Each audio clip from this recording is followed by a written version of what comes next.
Good and on morning, behalf everyone. of the Republic of Kenya, let me first of all welcome you Dr. to William this Samoei Ruto. session. Kenya Excellencies, is head very, of very government privileged to be and the host for the states, International Development Association for Africa Heads of State Summit that we've been working with. We call it IDA21. It's a theme that we have tried to develop depending on the issues that are at hand. World Bank Group. First and foremost, let me begin by expressing our deepest appreciation distinguished for the guests, cordial relationship that exists between mine this morning is a very simple task. I want to introduce the subject matter. And on behalf of the Republic of Kenya, let me first of all welcome you to this session. Kenya is very, very privileged to be the host for the International Development Association for Africa Heads of State Summit. We call it IDA21. It's a theme that we have tried to develop depending on the issues that are at hand. First and foremost, let me begin by expressing our deepest appreciation for the cordial relationship that exists between the African continent and the World Bank. The World Bank, specifically IDA's mandate, is very relevant to the African continent as it supports the development activities that pave the way towards poverty eradication, raising the structure and quality of growth, job creation, higher incomes, and better living conditions. We do believe that there are so many other avenues and diverse development needs that Africa requires. We wish to assure the World Bank of our continued commitment to this partnership and cooperation, because working together we are going to develop sustainable solutions. Excellencies, ladies and gentlemen, we convene today with the aim of committing to IDA donors and even other partners for the critical priority areas for development financing in Africa. And in particular, we want to show how significant the higher funding requirements are going to be very, very important for the IDA21 cycle in supporting Africa's development and even challenges and opportunities that emerge for the Africa today. In IDA21 replenishment discussions held by ministers of finance yesterday, for which I was privileged to chair yesterday, the following themes were discussed and even summarized. First, it was investing in a livable planet in response to climate change. Second, we looked at the equal access to more and better jobs. Third, we looked at and discussed accelerating the recovery of human capital by fostering healthy, skilled, knowledgeable, and even inclusive societies. And fourth, we discussed how supporting African economies, and indeed what we require all IDA-supported developing economies, will be important to those countries that are affected by fragility, conflict, and violence, because they do not achieve their potential.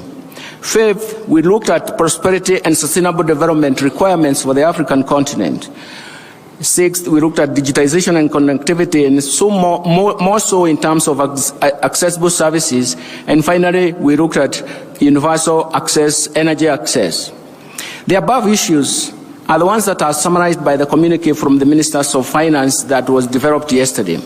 We do believe that the summary of the communique will provide some efforts in terms of collective efforts, in terms of mutual dialogue, strong partnership, effective and even joint coordination for realization of Africa's economic and even development agenda. That actually was very, very heavily appealed by the team. These are the issues that will be summarized by the communique that will be shared in a closed session by the ministers. But more importantly, they reflect some of the needs that shows that IDA will work, and it will work with those commitments, and we therefore believe that it's going to work.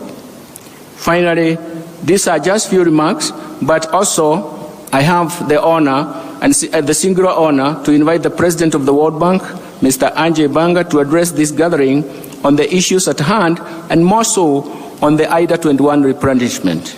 Thank you very much.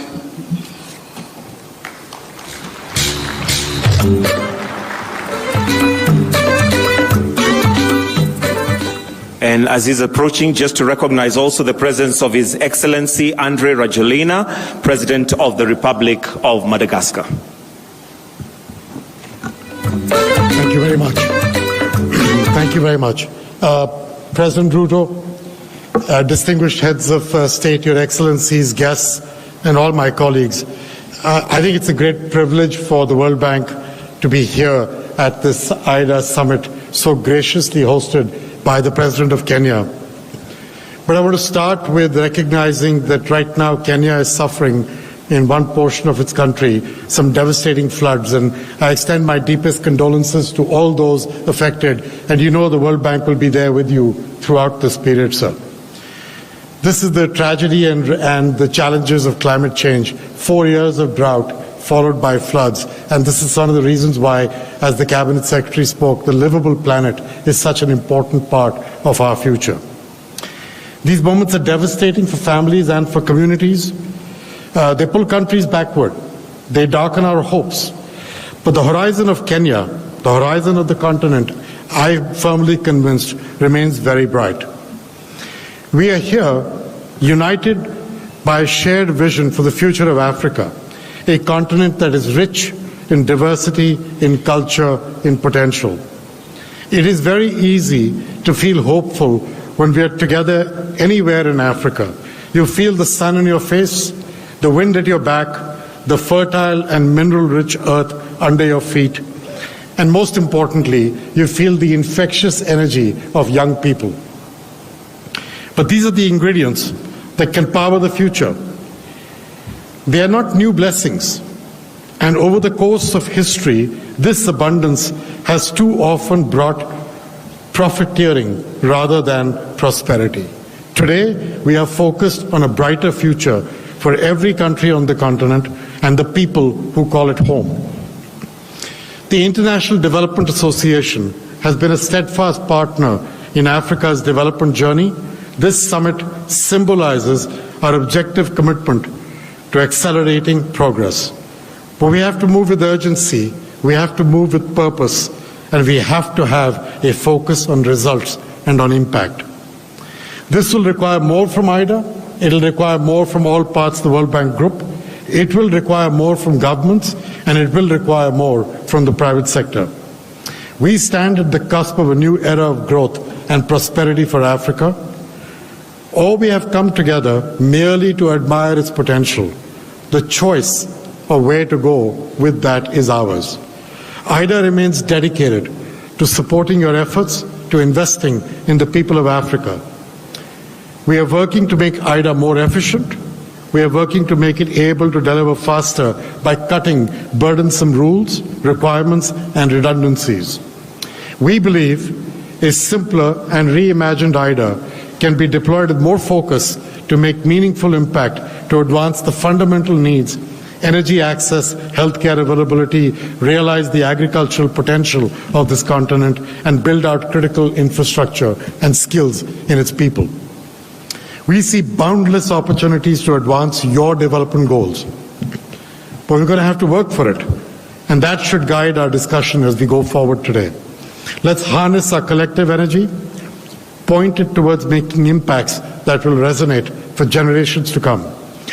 Once again, let me extend my deepest gratitude to President Ruto for hosting in this beautiful country, and to each of you for traveling to be with us today. I look forward to interacting with you as the day goes along. Thank you very much, sir.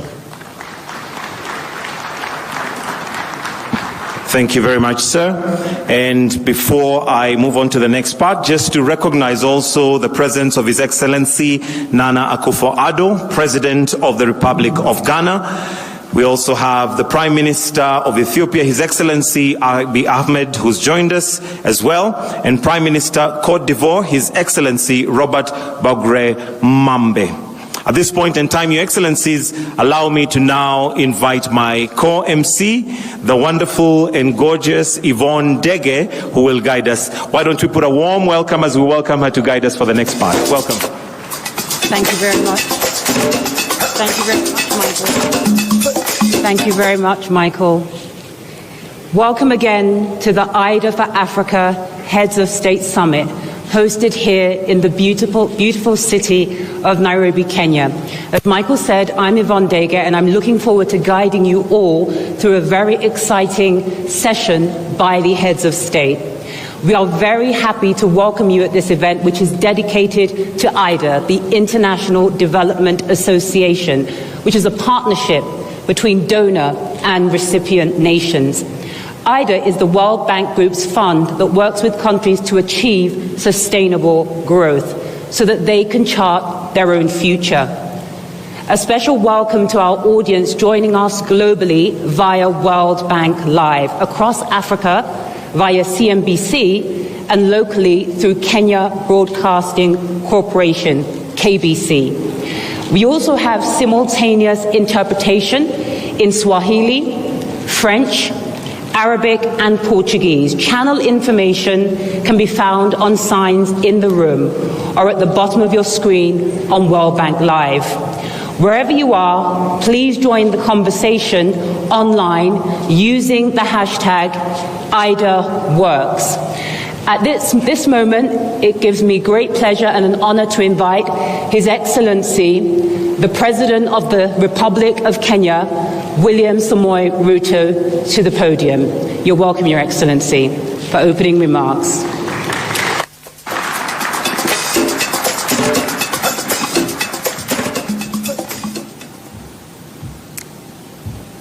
Your Excellency, President Mohamed Ghazani, Chairman of the Africa Union Assembly, Your Excellencies, Heads of State and Government, Your Excellency, my friend, Ajay Banga, the President of the World Bank Group, Excellencies, distinguished ladies and gentlemen, good morning and welcome to Kenya. On behalf of the people and the government of Kenya, I welcome you all to Nairobi for the IDA for Heads of State Summit. It is an honor for Kenya to host this IDA Replenishment Conference at this historic venue, the place where African heads of state recently united with a bold vision. Here, we committed to transforming our continent into a thriving middle-income region, leveraging our unique potential to drive global solutions.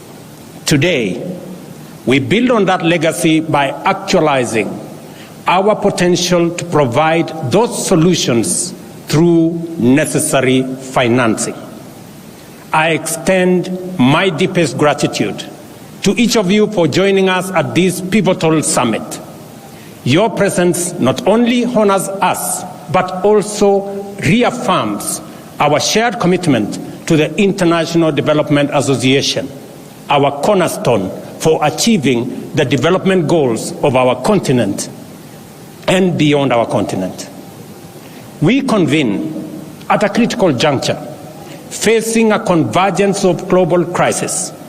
This includes escalating geopolitical tensions that challenge international unity, a deepening development and debt crisis that threatens our economic stability, and urgent climate emergencies that demand immediate and collective action for our planet's survival. Today, we gather here, Kenya and the broader East Africa region faces severe flooding that devastated communities, destroyed infrastructure, and disrupted our economies. Concurrently, Southern Africa confronts intensifying drought, affecting nations like Malawi, Zambia, and Zimbabwe. Just last year, the roles were reversed, highlighting our shared vulnerability to extreme weather patterns. As I speak to you in this podium, 10,000 people in Nairobi city are displaced by floods. That is the gravity of the situation. Only a year ago, we had a devastating drought on the other end. This new normal demands our immediate and united action to safeguard our collective future. This underscores the critical role of IDA for Africa Summit. As a cornerstone of financing for Africa, IDA has directed 75% of its total commitments, nearly $26 billion, to our continent in the last fiscal year, with African nations comprising 8 of IDA's top 10 borrowers. This support is not just financial. It is a lifeline for our development and also our stability. And your presence, personal presence, my friend Ajay Banga, in this meeting is a demonstration of the centrality of the discussions that will happen in this meeting and your personal commitment to this continent, which we appreciate. IDA stands out for its rapid and decisive action during crisis, distinguishing itself from other funding sources. Its demand-driven programs, combined with concessional loans of 40 to 50 years, empower borrowing nations to pursue sustainable long-term development strategies. And this is what we have been asking for: long-term, concessionary. We now want to discuss in this meeting scale. That is the only aspect that is missing in this configuration. And as Ajay Banka said, two things are missing: scale and design. Make it simpler. Now, more than ever, long-term concessional financing is vital. As many Africans and other developing nations face severe debt crisis, this financial strain hampers our efforts to combat climate change, transition to low-carbon economy, and adequately fund essential sectors like education, health, and social protection. We have frequently discussed the financial challenges that restrict our economic capabilities and reduce our investment in resilience and growth.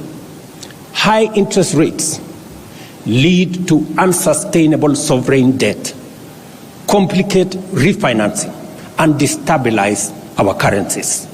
Additionally, the rising cost of living, increased commodity prices, and supply chain disruptions severely impacting our food security, healthcare systems, and overall preparedness for response to crisis.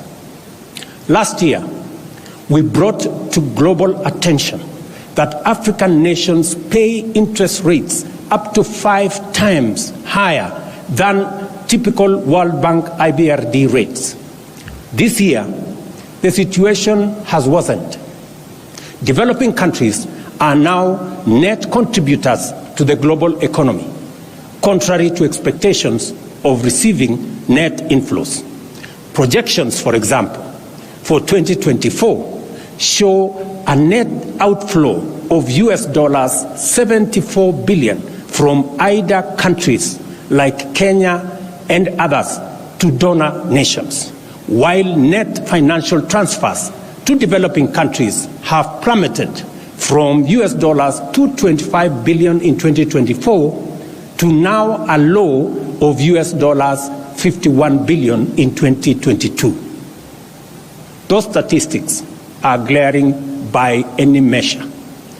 Given these conditions, sustainable growth remains elusive for African nations as we allocate more funds to debt service than to crucial sectors like education, health, and social protection. This financial strain was prevalent in 2/3 of African countries even before the pandemic struck. Notably, in 2020, 1 in every 4 sub-Saharan African countries dedicated over 17% of its public revenues solely to interest payments. The IMF reports that sub-Saharan Africa's ratio of interest payments to revenue has more than doubled in a decade. reaching nearly 4 times that of advanced economies by the end of 2022.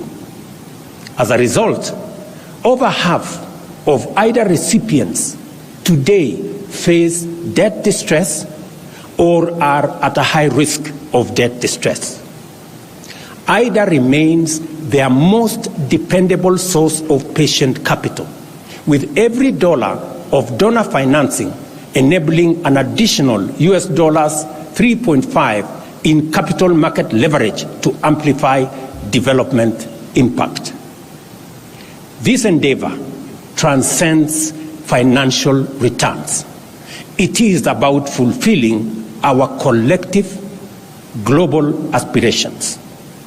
Africa's commitment to economic transformation, reducing poverty and inequality, and enhancing human well-being is essential and demands significant capital investment. Moreover, the global goal of achieving net zero by 2050 cannot be realized without Africa's active participation, a failure which would jeopardize humanity's survival, not just African survival, humanity's survival. It is imperative to understand with substantial investment in our vast energy resources, Africa can not only provide power to all its citizens, including the 600 million currently without access, but also significantly advance global decarbonization efforts. Let me say this broadly. If there was a case to be made for a win-win outcome, IDA is the best example, because everybody wins. The donors win, the recipients win. The donors win because it is an investment for them. For the recipients, it is an opportunity. In both cases, we have winners. The donors will put money in renewable energy, in energy in general, and we can continue world manufacturing and industrialization using African mineral resources, using energy that we have in abundance, and using labor that we have in abundance, and we can share the outcome of that industrialization with the rest of the world. By investing in IDA, we unlock 60% of the world's arable and cultivated land for food security and nutrition, not just for Africa, but for the globe. By investing in IDA, we unlock the human resource potential in our continent, Africa being the youngest continent in the world. Investing in education, in health, in social protection gives us the opportunity to provide 40% of the world's workforce by 2050. Investing in IDA gives us the opportunity to decarbonize global economy and provide for green growth. Let me say this. Our continent possesses 60% of the world's prime solar resources, and our untapped renewable energy potential exceeds 50 times the projected global electricity demand by 2040. However, realizing this requires a shift in investment strategies, with affordable long-term capital at scale being central. Our proposal and request entail a vision for an Africa-driven socio-economic development executed with transparency and inclusiveness, and our case is straightforward. Let me put it this way. Significant capital injection into IDA is crucial. The G20 Independent Expert Group recommends tripling IDA's financing capacity to US dollars 279 billion by 2030, while maintaining the essential concessional nature of its financing. At the very least, and if we cannot do anything else, let us not ignore or wish away this expert advice. We seek not just funding, but a partnership for progress. African nations propose a robust plan for climate-positive growth, aligning with the Nairobi Declaration from last year's Africa Climate Summit to ensure stable, dignified, and sustainable livelihoods across our continent. Africa is poised to transform its agriculture, water security, and energy access while creating job opportunities for over 4 million youths entering the job market monthly and expanding our small and medium enterprises as well. Central to these opportunities is our commitment to African-led initiatives. We aim to control our destiny, managing our resources responsibly and sustainably to drive Africa's industrialization agenda using our abundant energy, mineral, and human capital resources. Our commitment to transparency and accountability is in our socio-economic development plans, ensuring the efficient and effective use of IDA is central to our plan. We acknowledge the vital role of diverse stakeholders beyond governments and traditional donors committing to deeper and broader engagement to enrich our development outcomes. We are committed to empower the Africa Union Commission to make it fit for purpose with capacity to engage the rest of the world on behalf of Africa. We are committed to reform the Pan-African Parliament to enhance oversight and accountability over the Commission and establish an African Court of Justice so that we are ready to engage with the rest of the world. Faced with the relentless challenge of climate change and escalating instability, our unity is our strength. Despite the myriad forces that threaten to divide us, we must remain focused on the ultimate goal, safeguarding the future of our civilization, the human race, and the diverse life forms that share our planet. Africa is eager to contribute to the solution. Our continent offers a viable and promising pathway to a future of prosperity for all humanity, harnessing our rich resources and innovative spirit. IDA's efficiency and effectiveness make it a unique force for good. Africa recognizes this, and we don't take it for granted. We are setting an example with our ambitious plan for structural and systemic reforms underpinned by steadfast commitment to tangible results, transparency, and a robust partnership. Given the enormity of the challenge faced by African countries and its global implications as collective emergency, we call on our partners to meet us at this historic moment of solidarity and respond effectively by increasing their IDA contribution from the $93 billion raised in 2021 to at least $120 billion in 2024. As we make this call, we as African heads of state and government commit to play our part by taking deliberate and robust actions to improve fiscal discipline, increase domestic revenue mobilization, develop investor-friendly policies, and enhance anti-corruption measures. IDA exemplifies the best of global cooperation, characterized by compassion, lasting dedication, and a fruitful collaboration. By fortifying IDA, we do more than just honor these values. We significantly enhance our joint ability to tackle global challenges. Let us value and expand the reach and influence of this vital resource. Together, let us be bold, let us be ambitious, and let us act with conviction. Thank you, and God bless you.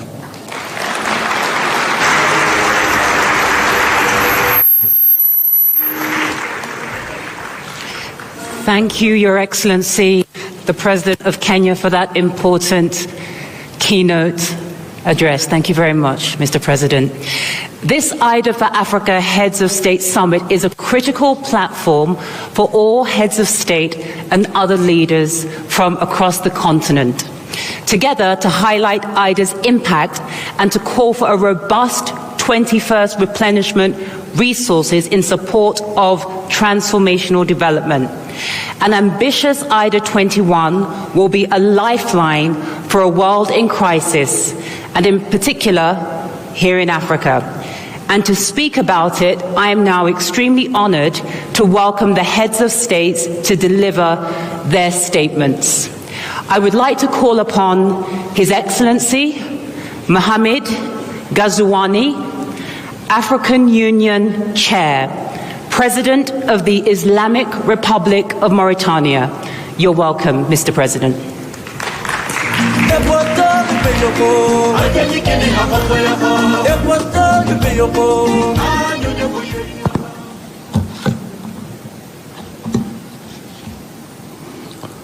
Excellence, Dr William Samoei Ruto, Président de la République du Kenya, Excellences, Madame et Messieurs les chefs d'État et de gouvernement, Monsieur IDA21, Président du groupe de la Banque mondiale, Mesdames et Messieurs les représentants des donateurs de l'IDA et des institutions financières, Mesdames et Messieurs, je voudrais tout d'abord signifier à mon frère et ami, Son Excellence Dr William Ruto, Président de la République du Kenya, qu'autant je le remercie, et à travers lui le gouvernement et le peuple kenyan frère, pour l'accueil chaleureux et l'hospitalité généreuse, autant je le félicite vivement pour la parfaite organisation de ce sommet IDA-Afrique qui constitue une étape cruciale dans le processus de la 21e reconstitution des ressources de l'IDA. Je tiens également à exprimer mes sincères remerciements au président de la Banque mondiale, M. IDA21, pour son leadership et son engagement en faveur de l'Afrique. Tout comme je remercie vivement, à mon nom propre et au nom de l'Union africaine, l'ensemble des donateurs et parties prenantes de l'Association internationale de développement pour la générosité et la constance de leur appui. Excellences, Mesdames et Messieurs, cette 21e reconstitution des ressources de l'IDA se tient dans un contexte continental et international particulièrement difficile et fortement marqué par des crises multiformes. Pandémie de la Covid, exacerbation continue des chocs climatiques, crise sécuritaire et politique, terrorisme et conflits armés en Afrique, en Ukraine, au Moyen-Orient et un peu partout ailleurs. Ces crises et conflits, au-delà des tragédies humaines qu'ils drainent dans leur sillage, impactent négativement et profondément l'économie dans le monde et particulièrement en Afrique, par leurs effets induits en termes de perturbation des chaînes d'approvisionnement, d'exacerbation de l'insécurité énergétique et alimentaire. Elles ont ainsi des conséquences massives sur les conditions de vie de centaines de millions de foyers dans des pays à faible revenu, en Afrique et dans le monde, et qui sont les principaux clients de l'IDA. Aussi, l'éradication de la pauvreté et de la faim à l'horizon 2030, qui semblait possible au moment du lancement de l'agenda du développement durable, sont désormais hors de portée pour la plupart des pays africains. De même, l'accès universel à l'eau potable, à l'assainissement et à l'électricité sont également un challenge difficile à relever. Les besoins de financement additionnels pour les infrastructures de développement ont ainsi été estimés par la Banque africaine de développement entre 68 et 100 milliards de dollars par an, tandis que les besoins de financement additionnels nécessaires pour que l'Afrique atteigne des objectifs de développement durable ont été estimés à 190 milliards de dollars par an. Excellences, Mesdames et Messieurs, ce bref tableau de besoins de financement montre, si besoin est, l'impérieuse nécessité d'une 21e reconstitution ambitieuse et solide des ressources de l'IDA, au moment où plusieurs de nos États font face à des obligations et des contraintes multiples, service de la dette, choc climatique, conflits et afflux de réfugiés. Cependant, à elles seules, les ressources de l'IDA ne suffisent point. Pour financer notre développement, nous aurons besoin de ressources massives et de ressources massives de financement privé et de financement direct étranger. Nous aurons besoin de réduire les coûts de financement du capital à travers un mix approprié de ressources concessionnelles et de financement au coût du marché. C'est pourquoi je voudrais ici exprimer mon très fort soutien à la réforme engagée par le président IDA21 en vue de bâtir une banque mondiale plus grande, plus forte et plus efficace, une banque mondiale dans laquelle les différentes branches publiques et privées opèrent en synergie. Je tiens également à saluer ces efforts visant à réduire les délais de préparation des projets et à simplifier les procédures d'approbation et de mise en œuvre. Je me félicite enfin de sa collaboration renforcée avec le président de la Banque africaine de développement, mon frère le président Adesina, notamment dans le domaine crucial de l'accès à l'énergie. Et je formule le vœu que cette opération s'étende à d'autres secteurs et inclue d'autres banques multilatérales de développement. Excellences, Mesdames et Messieurs, l'IDA joue un rôle unique dans le financement du développement en Afrique où elle intervient au niveau de 39 pays. 1,5 milliard de pauvres, dont un nombre important de nos citoyens, de nos concitoyens africains, ont bénéficié des financements de l'IDA.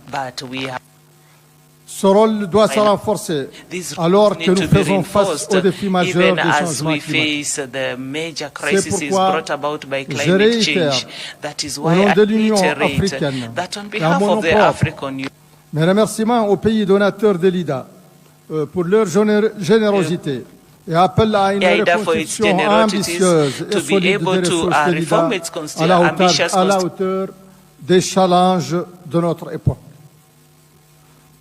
Le coût de l'inaction serait exorbitant en termes de fragilité et de précarité, de perte de vies humaines, d'années d'enseignement et d'opportunités de développement, de gaspillage de notre ressource et de dégradation environnementale. Environmental deterioration. We could avoid such a scenario by making sure that Africa is still on the path of inclusive and sustainable growth. For this, we really have a need of human resources and also resources in natural capital, and it is to help us to transform our enormous potential the social to be able to reach sustainable development with which is value reconstitution of the resources from AIDA. So convinced that our presence in this summit will help us achieve our objectives. I would pray that this gets to a successful end.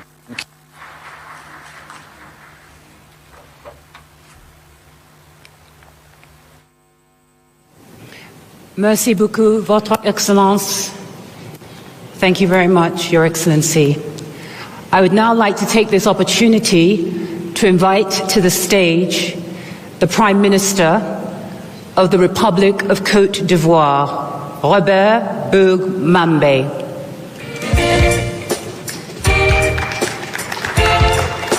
Bienvenue.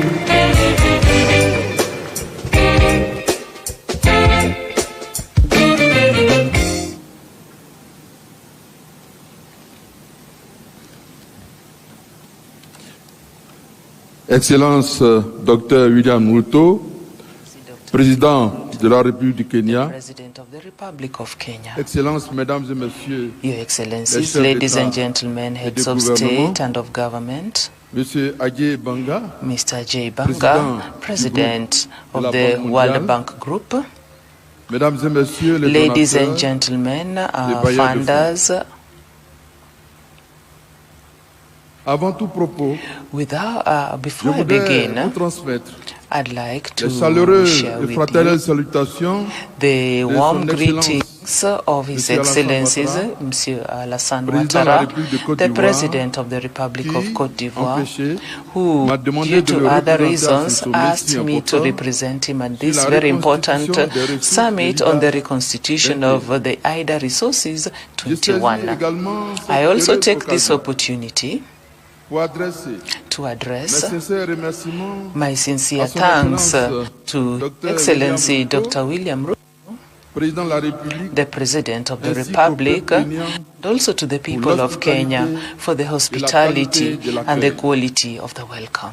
J'associe à ces I remerciements would le also président like to de la reinforce Banque the thanks Monsieur of Ajay Banga, to thank the President pour of the sa World Bank, Mr. détermination Ajay à Banga, for réformer his determination notre institution to commune reform our common pour une institution grande efficacité des for interventions better in efficiency in interventions and also accelerate sustainable development in our Comme vous le states. savez, Like cet important sommet it is this important vise à summit renforcer la also mobilisation des strategizes to ressources de mobilize l'État resources pour les 3 either prochaines années. for the 3 coming En effet, years. Les So gouvernements des pays à the faible revenu governments of the low-income countries need faire today face à des défis to also, majeurs they are faced by et de plus en plus major importants obstacles that are dans becoming un bigger and environnement bigger de in ressources an environment where En ce the qui resources concerne are la Côte d'Ivoire, limited.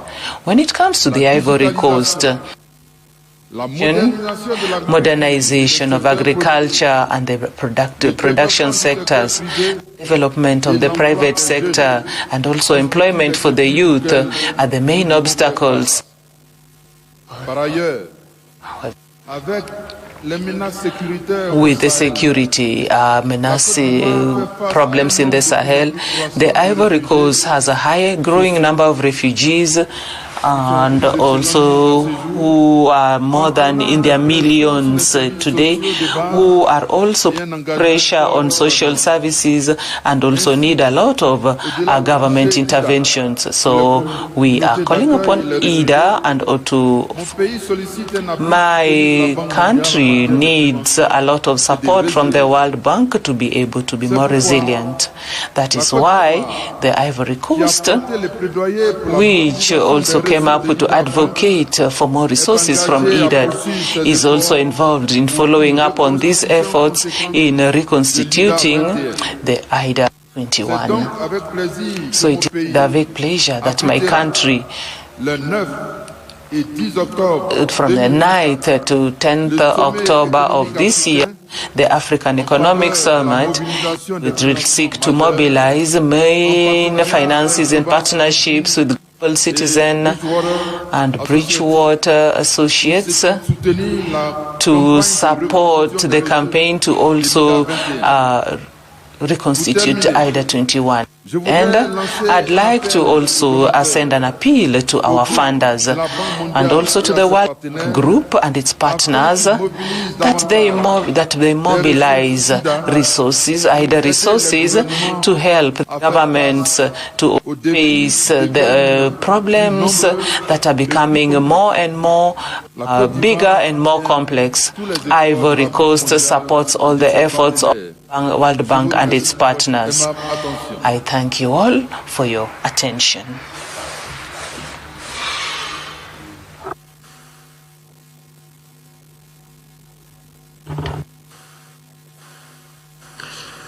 Merci beaucoup, Votre Excellence. Thank you very much, Your Excellency, for those words. I would now like to call on His Excellency Yoweri Museveni, President of the Republic of Uganda, to give some remarks. You're welcome, Your Excellency.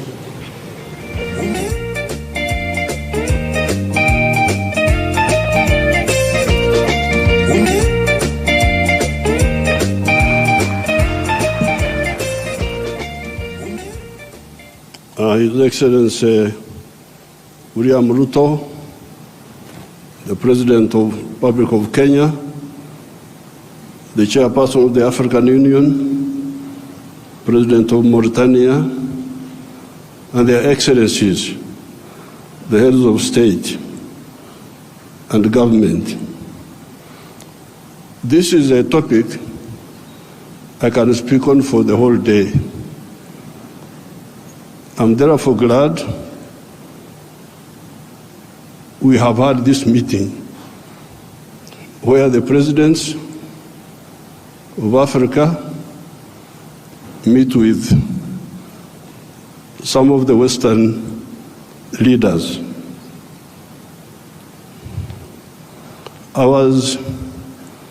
The crisis which is in Africa today is because of philosophical, ideological, strategic, economic mistakes, which we have been talking about since the 1960s. This is not an accident. When you see the crisis in many of the African countries, the collapse of states, we predicted this in the 1960s. Philosophical, ideological, strategic mistakes. I don't have time to amplify each one. But I was very happy to hear the President of the World Bank talking about prosperity instead of profiteering. These were his own words. That's what I picked. This has been the problem. Aid has been for profiteering. This has been the problem. Now, the World Bank people and other groups have been talking of sustainable development. Even in your documents, I have seen those words there. Sustainable development. I am now going to be 80 years old. I have never seen sustainable pregnancy. That a woman is pregnant this year, the pregnancy continues next year, 3 years, 4 years, it never happens. In life, pregnancy develops sustainably within the womb of the woman. Quantitatively, the baby is growing bigger and bigger. But at some stage, quantitative growth must be transformed into qualitative change. The pregnancy must become a baby. If the pregnancy remains pregnancy, the fetus will die. So therefore, I would even ask you to change those words in your documents. Africa does not need sustainable what? You could call it sustainable underdevelopment. Africa needs socio-economic transformation. The pregnancy must become a baby. The baby must grow and grow and become a teenager. The teenager must grow. That's what happens in life. You cannot have quantitative growth and you think you are doing anything. The main reason why there is no growth is because the growth factors are not funded. They are not even understood. What are the growth factors? We now talk of private sector-led growth. Yes, but for the private sector to grow, what does it need? It needs low costs of production. Ministers of Finance, low costs of production. And what are the low costs of production? Number one, transport. You must have low transport costs. Where do low transport costs come from? From the railway. If you don't fund the railway, how will you get low transport costs? Wonderful people, Banco Mundial, IMF, all of this. Where will low cost of production come from if you don't have a railway? I have been here for the last 64 years. I've been watching as a student leader, as a freedom fighter, now as the leader of a country. How many railways have been constructed or funded in Africa? The few that have been was by China, the Tanzania Railway to Zambia, and recently China, another one here in Kenya, and then Tanzania on their own, they are building a railway line. So if you are talking of helping Africa, the railway, I don't want to be involved in any other words, no, please. The railway,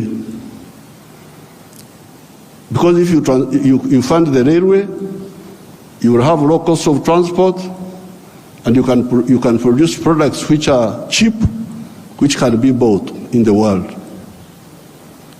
So you audit how much funding, all these billions you are talking about, how much of it has gone to the railway. Audit it. The second cost pusher is electricity. If you don't find electricity and you talk about sustainable development, what are you talking about? Private sector-led growth. Maneno tu. Electricity, we must have low-cost electricity, not exceeding 5 cents per kilowatt hour. That's what I insist on in Uganda. I'm tired of all these stories. These neo-colonial civil servants who have been holding us back, I have put my foot down, say I don't want to hear those stories. And Uganda is developing, and it will develop, because I don't entertain that nonsense anymore. Borrowing for what? Capacity building. Imagine seminars. They call you in a hotel, you eat chapati, you eat mandazi. They say that is capacity building. Capacity building should be on the ground, not just seminars. So, the second point, Excellency, is electricity.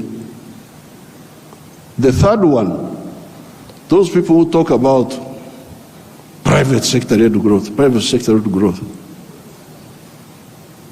I have been trying to borrow money for our UDB, Uganda Development Bank, a bank which funds manufacturers. No, I don't get support for that. Instead, they want me to go, my people to go to commercial banks. But commercial banks cannot give, no, those commercial banks are to encourage imports. Because the only person who can borrow money and pay it back from a commercial bank is a trader who goes to China, goes to where, Dubai, brings products, sells them quickly, and pays back.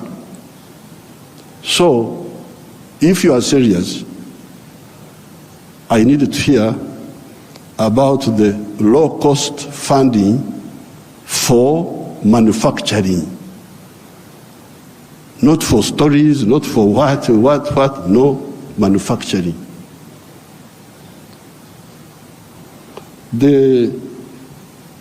How about funding for irrigation? Because if you want to stabilize agriculture, a country like Uganda is very rich, we have got everything. But still sometimes we get some erraticness in the rain. So in order to stabilize, I've been trying to look for a loan for irrigation. I can't easily get it. Very difficult to get. A loan for seminars, very quick. The civil servants, what?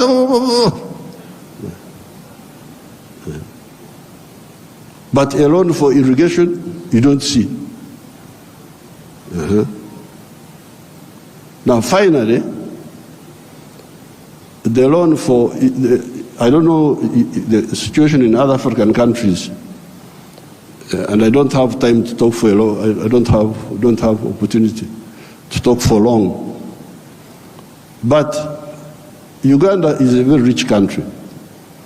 But one of the problems we were having was that our people were outside the money economy. They were in what they call subsistence sector. They just produce for eating, produce for eating, produce for eating. Wanashughulikia tumbo tu. So I was looking for money. Please give me money to give coffee seedlings to these fellows who are just producing for the stomach, so that they can produce for the stomach but also produce for the pocket, so that they join the money economy. You cannot imagine that by 2013, a few years ago, 68% of the homesteads in Uganda were still in the subsistence sector, in the non-money economy. You audit your countries. What is the situation? What is the percentage of the people? So I had now to use my own money, because I couldn't borrow money from anybody. The loans are for capacity building, for, I don't know, sometimes they give for ICT, but ICT is a communication system, mainly. What are you going to communicate on that communication? How are you? Good morning. And you think that is communication. Why don't you have ICT linked with agriculture, linked with industry? Oh, now the digital. Are you eating computers? Have I seen anybody eating computers? Just running up and down, maneno tu. So I was insisting that all these Ugandans must be in the money economy. 2013, not long ago, 68% of Ugandans were outside the money economy, because Uganda is a very rich country. A fool can survive there. In other countries, fools die.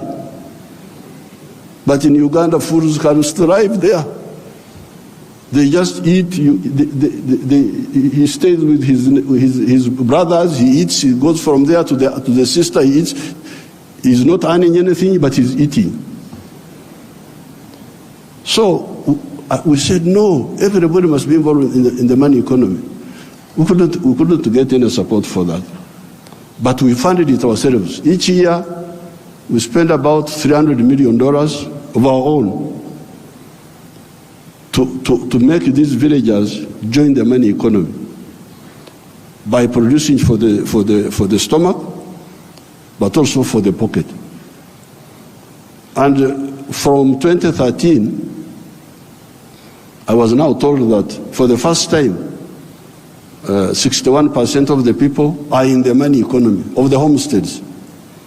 It is only 39% that are still out. You imagine those are still there, just eating, no money. So therefore, this meeting is, then you get your neo-colonial civil servants. They talk of import support. Imagine there is money for import support. Import support. The governor writes to me, reports, we have got import cover for so many months. But I don't want to import, I want to export. Why don't you tell me about import substitution and export promotion? Instead you are telling me of import support. So money is available for to become more dependent. So I'm very glad to hear what now finally the cash which we told our people about in the 1960s, we told them part of the wars we fought in Uganda were to get rid of the neo-colonial groups which were there, which were stopping us from thinking. We had to get rid of them by force. But one of the problems was Africa producing raw materials, matière primaire, they call it in français, matière primaire. Raw materials. Imagine coffee. The global value of coffee is $460 billion. All the coffee producing countries of the world, Brazil, us, all this, we only get 25 billion of that. Out of the 460 billion, the coffee producing countries get 25 billion.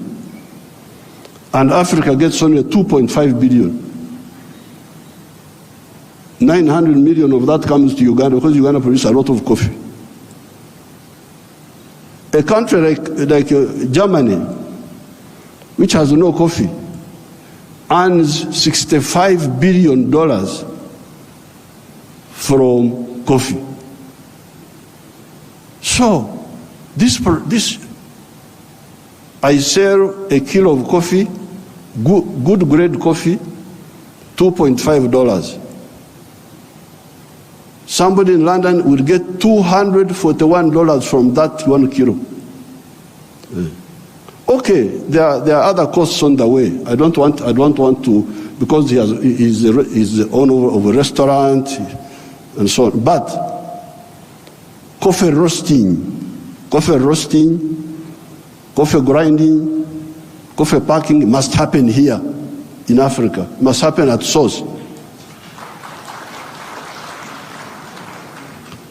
The shirt I'm putting on is Ugandan cotton. I don't put on foreign clothes.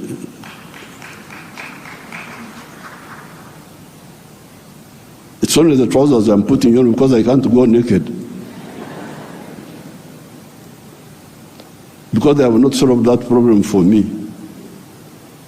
So, if you look at cotton, how many job levels are there? Job levels. You grow the cotton. Okay, that one we do. Those jobs we do. We gene the cotton. kutoa mbegu, remove the seeds. That's what we do here. And we end there. When you hear all these countries which have got crisis, Burkina Faso, I don't know what, Mali, all of them are cotton growing countries. But how much textiles are they producing? They're importing textiles, I don't know from where. So now if you end at level 2, ginning, removing the seeds, then you take the pamba, you take the cotton, to cleverer people who are clever, watu wenye akili wako huko. Sisi hapo tutajiita vipi? Kama mtu anakuzidi akili wewe unasema wewe nani? So they take the cotton, they spinning, more money, more jobs for their children. They weave, more money, more jobs for their children. They put the print, more money, more jobs for their children. I looked at the figures. Uganda consumes 276 million meters of textiles each year. And that wonderful country of yours spends $880 million on clothes. Some of them dead people's clothes from Europe. When people die, their clothes, they are sent to you people, to Africa. And we spend 800, all the money we earn from coffee goes back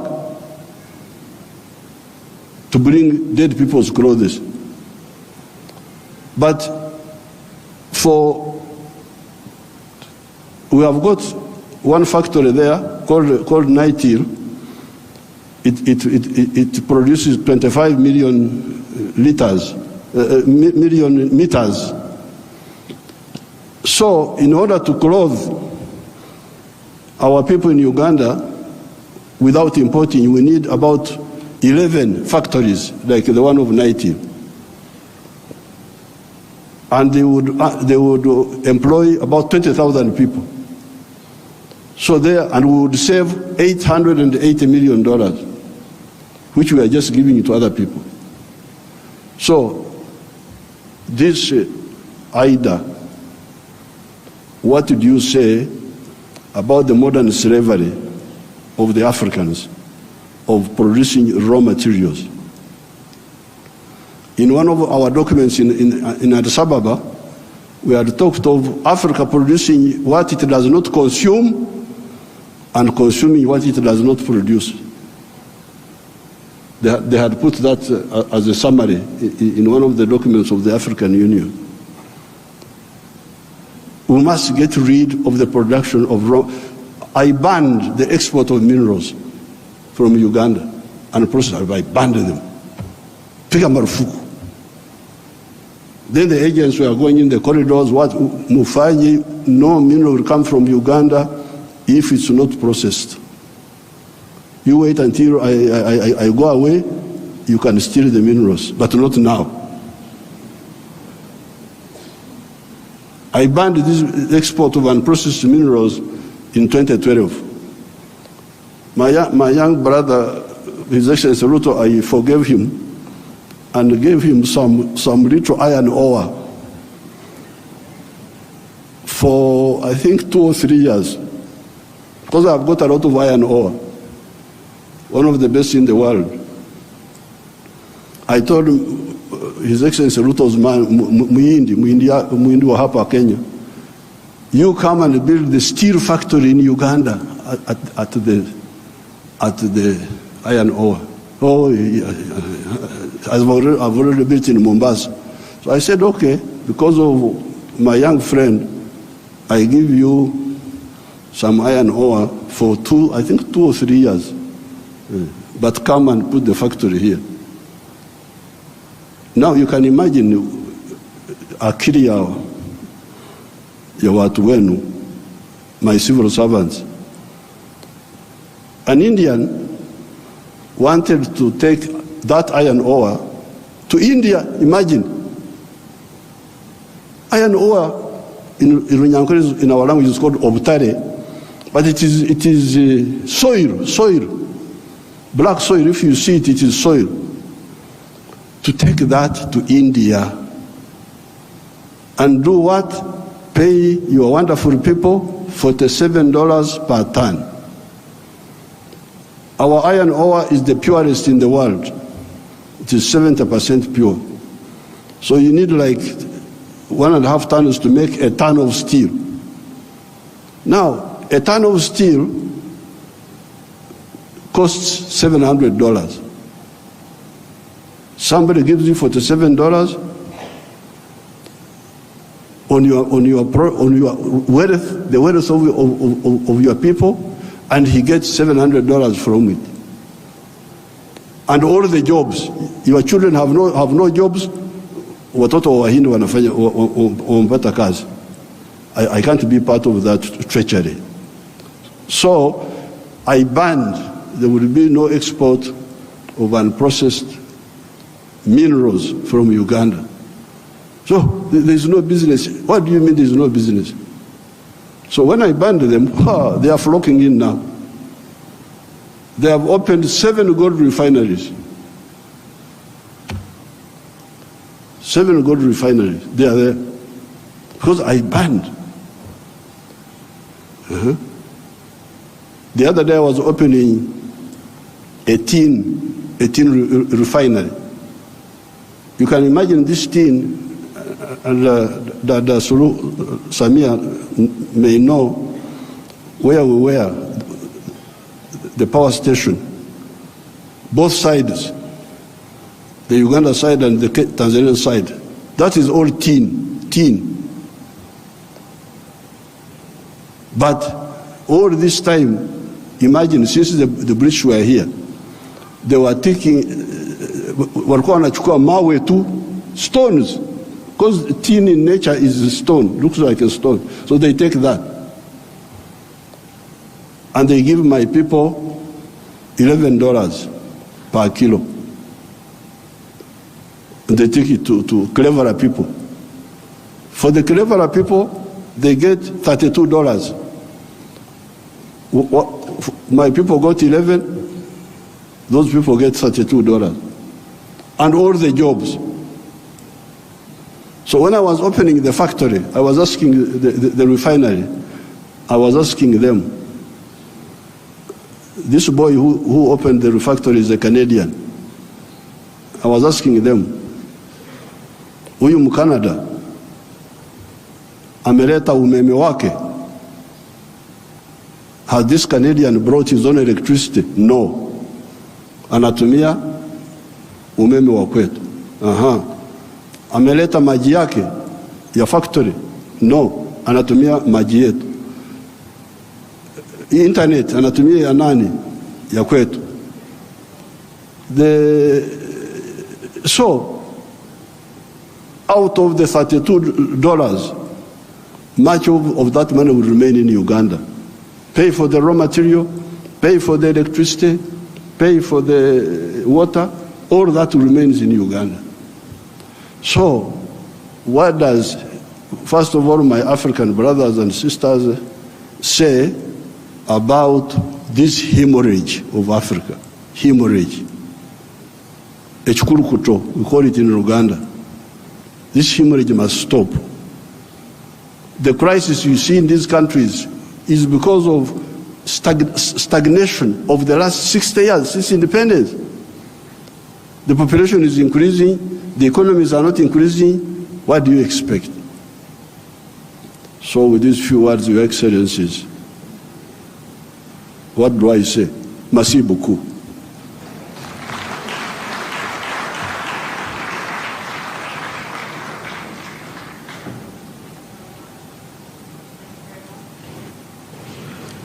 Thank you very much, Your Excellency, President Yoweri Museveni. May I call upon His Excellency, Professor Faustin Archange Touadéra, President of the Central African Republic, to please come and give some remarks. Bienvenue.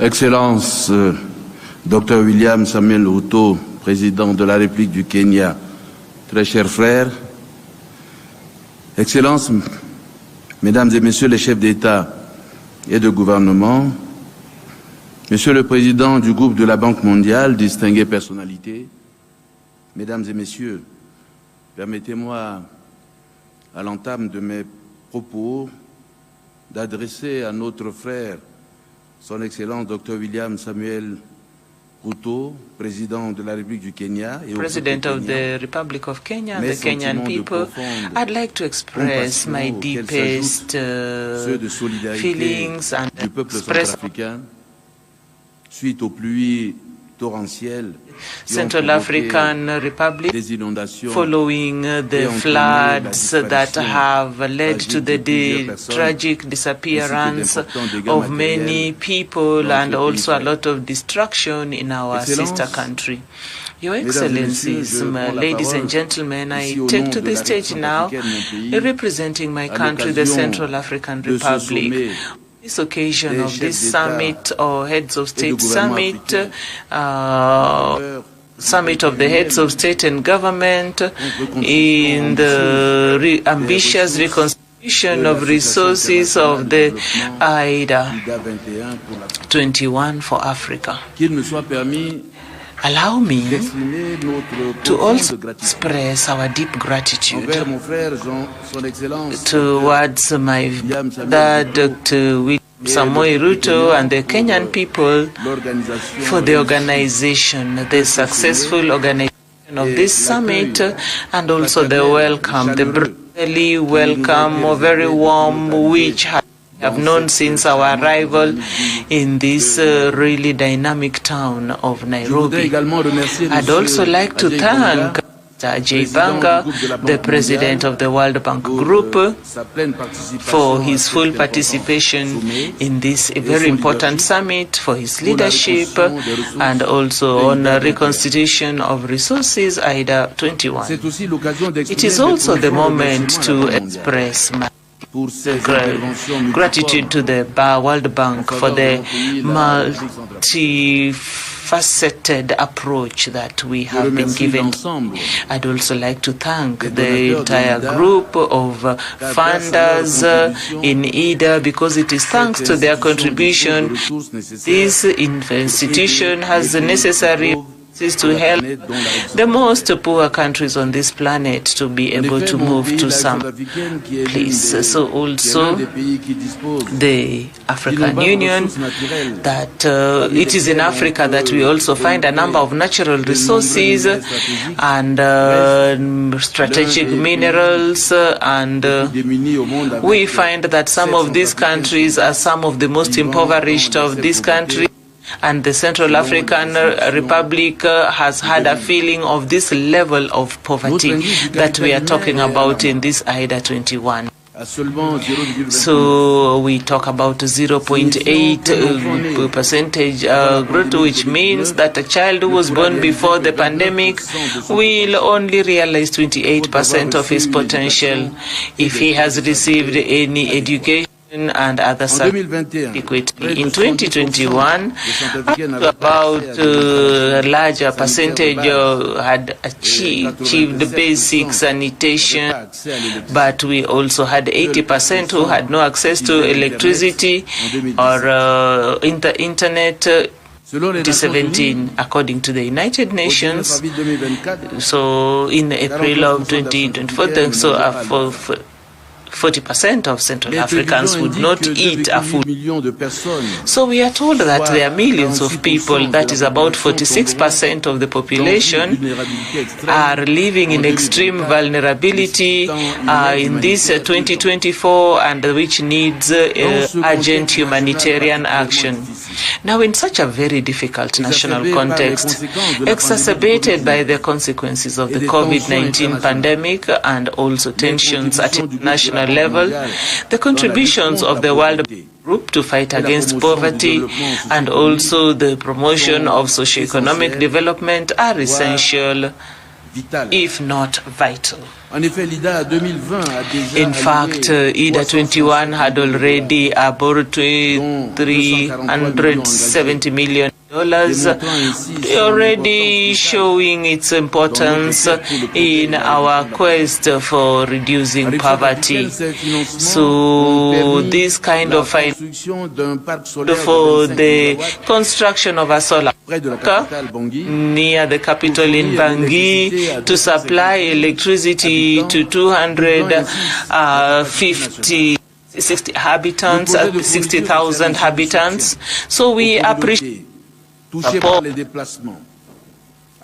communities that are displaced, also reaching out to vulnerable households. And when you're talking about $40,000 for each person, allows us to come up, support them to come up with income-generating activities and continue with education.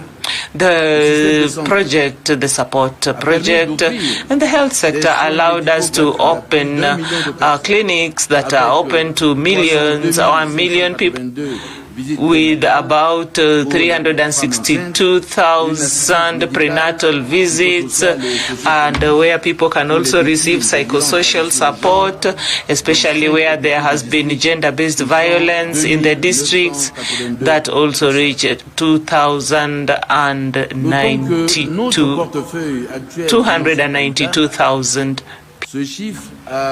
Now these figures are 142 million American dollars that have been put in projects, amongst which 16 national projects and at regional level. So cumulatively, we are talking about a reach of 48%. We'd like to reiterate our wish that these projects that are still in the pipeline be fast-tracked to also help us reach a wider group of the population. Like it was noted, IDA financing has contributed to improve on the livelihoods in the towns and also to mitigate the effects of conflicts and underdevelopment. So we are talking of strengthening of actions and also projects, and also as we look at more of the sustainable projects. So when we are talking about 2024-2028, we are capitalizing on the plan to consolidate 2017-2023 program that had been improved on in the Central African Republic, and also the route map that Rwanda provided. We have looked at it with the improvement in the security situation. The new program allows us to move from humanitarian actions to development and also accelerate the economic growth, reduce poverty, and also improve on the well-being of our population, which is young. Our vision, as we look at 2028, is to construct, we have a prosperous Central African Republic which has quality human capital that is resilient and also sustainable, and where to have projects that are that inclusive and are open to governance. So IDA21 to us looks like an historic opportunity for our growth and our development. In order to make use of the potential opportunities that could open up and also the implementation of the PND, our priorities consist of investing in human capacity and also put up roads, digitalization, and also intelligence, and also other projects that also take into account climate changes and also reduce the et la révolution énergétique. Ceci en retour peut contribuer à relever un grand nombre de défis auxquels mon pays est confronté. Pour y parvenir, la République centrafricaine aura besoin de ressources concessionnelles, d'où notre appel aux pays donateurs pour une reconstruction massive de IDA 21, à l'exemple de IDA 19 et IDA 20. dans un contexte de raréfaction des ressources financières à l'international et des lenteurs observées dans l'exécution des compensations de la finance climat en faveur des pays particulièrement vulnérables. Je saisis donc cette occasion pour saluer la simplification des procédures de l'IDA, qui vise à rendre les options de financement plus simples, plus accessibles et plus rapides, afin d'avoir un meilleur impact à plus grande échelle et à plus grande vitesse. At a greater speed. I'd like to end and reminding us that IDA is a partnership between donor pays and the recipient countries, and help the receiving states to be able to have sustainable growth as they look at having a more prosperous future. It is the wish that I would have for my country and for other countries that are also benefiting from IDA who are represented here. So we are looking at our level of indebtedness and the conditions of the capital markets. IDA21 remains the credible factor that we have when we look at concessionary rates for a country like mine, which has just come out of a fragile state, and also to help us add value to our human capital. I'd like to ask all the traditional funders and also the potential new funders to also make themselves useful and you contribute massively to the 21st reconstitution of resources of the International Development Association, IDA21, to have a more equitable and just country. Thank you. Merci beaucoup, Votre Excellence. I would now like to welcome His Excellency Mr. Azali Assoumani, President of the Union of the Comoros, to the stage. You're welcome, Your Excellency.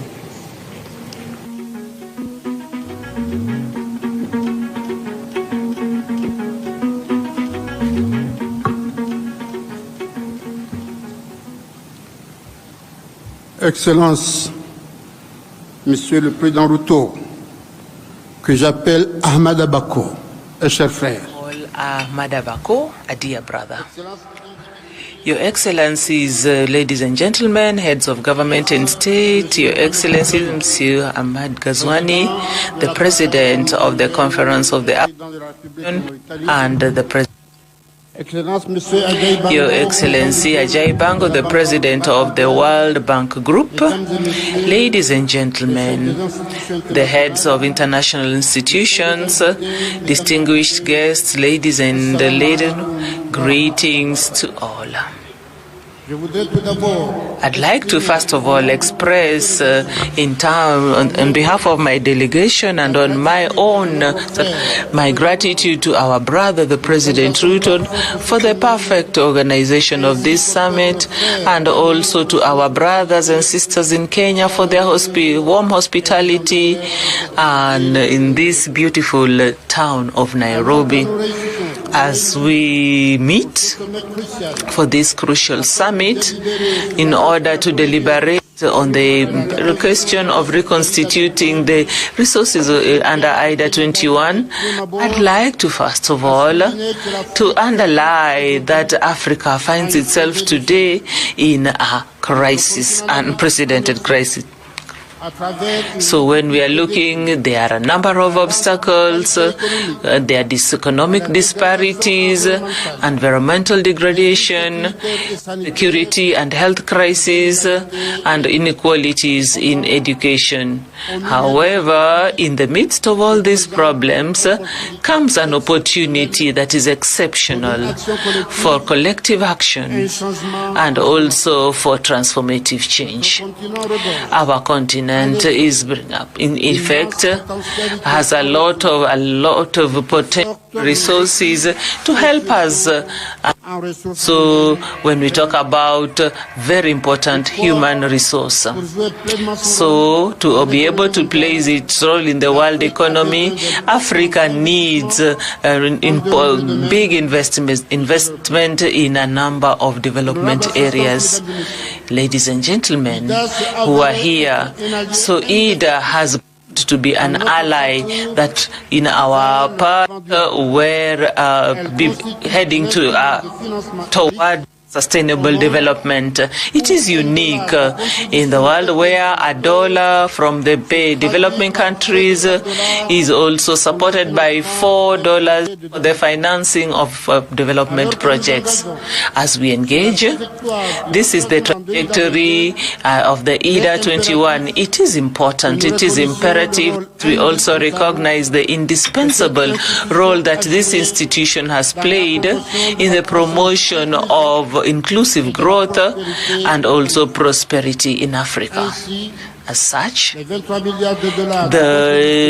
$23 billion of reconstitution in IDA 2020 allowed the institution to mobilize $93 billion for financement for the member countries, of which 20% have been engagements that are destined to reach African countries. So we can agree with me that is in a very difficult context of access to financial markets. The IDA instrument needs to be honored, thanked, and also strengthened by our contribution that is very important as partners. Also, we also express our deepest gratitude to all of our partners, first of whom is the World Bank, so thanking it for its robust and continued engagement and support that is appropriate to help us do away with the obstacles to development that our countries face. So this robust reconstitution of IDA comes from the simple need that is financial and also incarnates a moral imperative and also underlies to ensure that no one is left behind in our quest to be more ready for the African countries. As such, and IDA21, that's ambitious, should give priority to efforts to invest in development areas such as agriculture, energy, infrastructure, and the climatic adaptation before supporting creation of work of quality workforce of young people and underprivileged groups.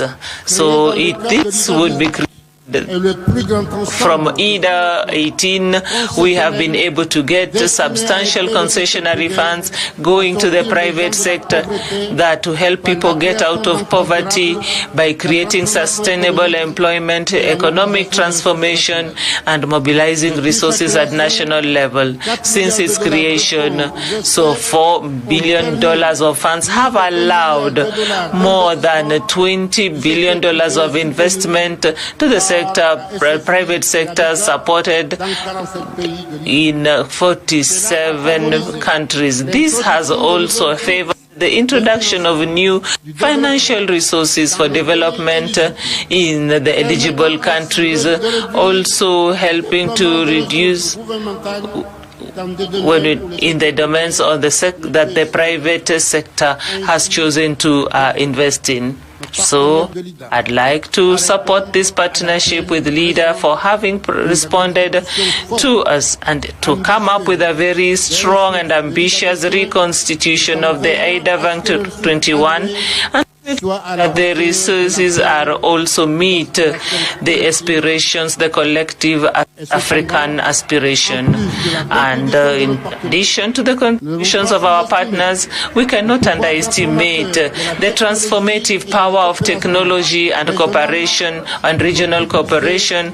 So when towards the realization of this SDGs for our economies, allow me also to underline the importance of accepting the IDA21 with as a task that we take with determination, conscious of the importance, responsibility that we have in common. So we need to come to also support this resolution as we look forward to a better future for Africa, because it is only when we have access to this that we can also achieve the Africa that we all dream about collectively. Your Excellencies, ladies and gentlemen, I wish to underline the situation that island states such as Comoros are facing. So we would also have to have a plan that also takes into the effects of change, like tsunamis, cyclones, and also floods. The situation is very alarming. So this needs particular attention from our partners, our development partners like IDA. So as such, my country is advocating that IDA should come to look at the specific problems that island states that face as vulnerable states. They are very fragile, and also they are also touched in the environmental sector. They face a lot of food insecurity. They also have external shocks of all natures, and also this means that are dealing very specific objectives that would help us adapt to climate change. And as such, I would like, ladies and gentlemen, to conclude my proposal by a African proverb when we say that we do not handle things singularly. So if we come together to face these obstacles, I would wish us all success in our work, and I thank you all.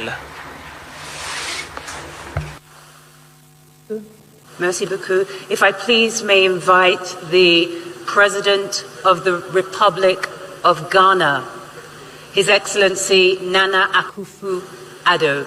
Your Excellency, if you could use the podium. Your Excellency, if you could use this podium. Thank you very much.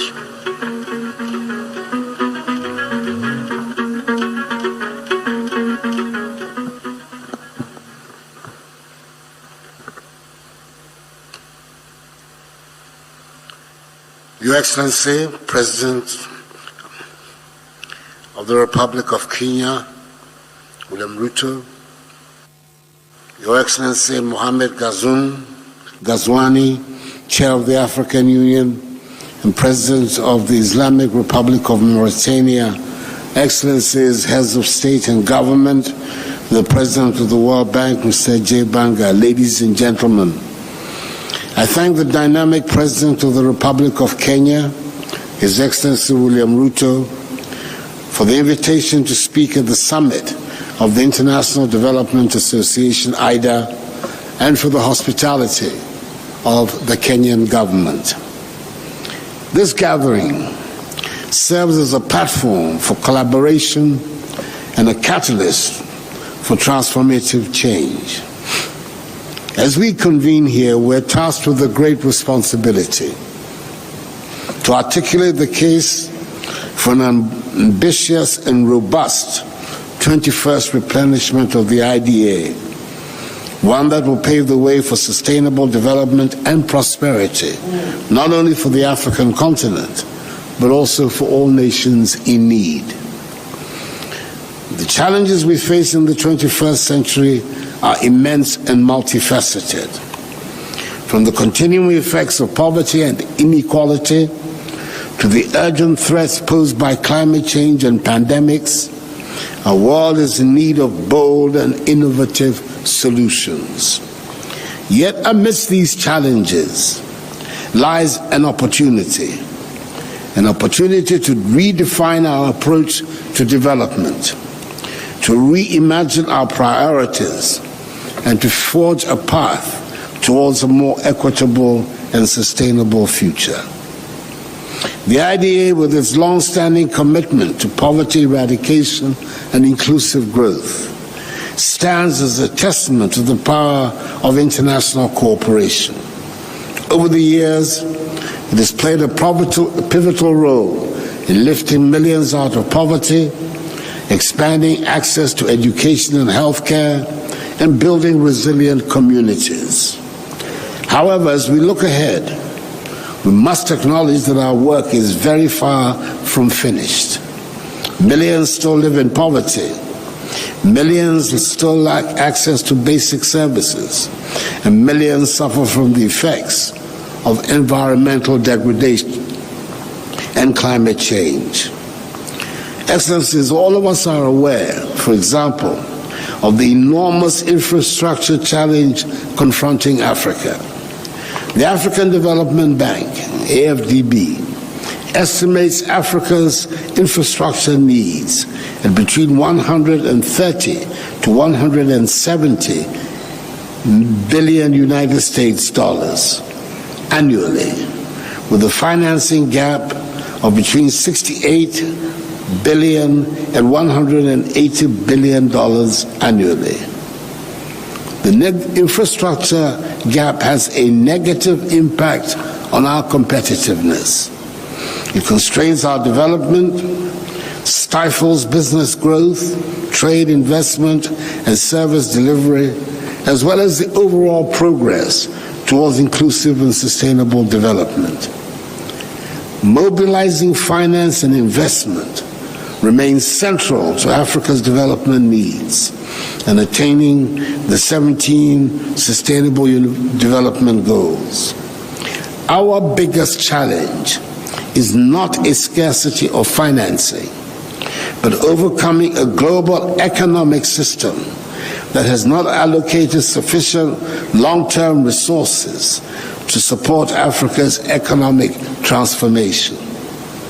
That is why boosting the resources of the IDA, whose ability to generate concessional financing represents an effective way to respond to the obstacles that African countries encounter in the present global system, is so critical for the prospects of Africa's development.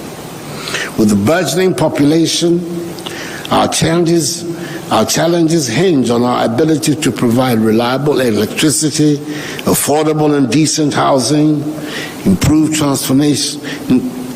transportation networks, education, and health infrastructure. Without this, we would be staring down again the possibility of a lost decade characterized by suboptimal GDP growth. Excellencies, more than half of African countries are debt distressed. Ghana is currently going through the restructuring of her debts under the G20 Common Framework, which we all know is a slow process and needs to be stepped up.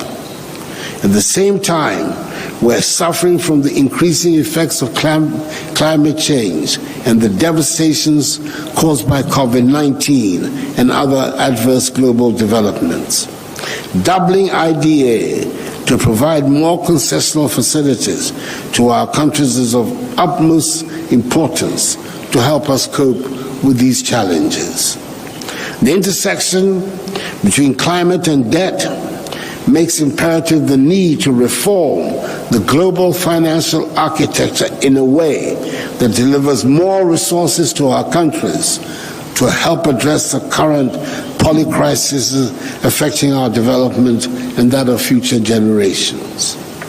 Therefore, the time has come for us to redouble our efforts, to recommit ourselves to the principles of solidarity and shared responsibility, and to unlock the full potential of the IDA. This replenishment presents us with a unique opportunity to mobilize resources, to leverage partnerships, and to scale up our impact. It is a chance to invest in the future, in education, in healthcare, in infrastructure, and in the resilience of our communities. But let us be clear, this is not just about funding. This is about vision, about leadership, and about political will.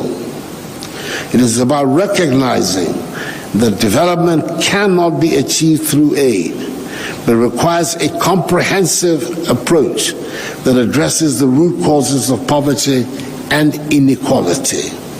It is about empowering communities, building capacity, and fostering innovation.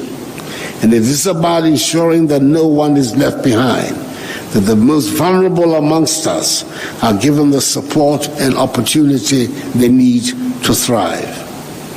In conclusion, I want to state that the task before us is daunting, but the stakes are too high for us to falter. Together we can shape a brighter future for generations to come.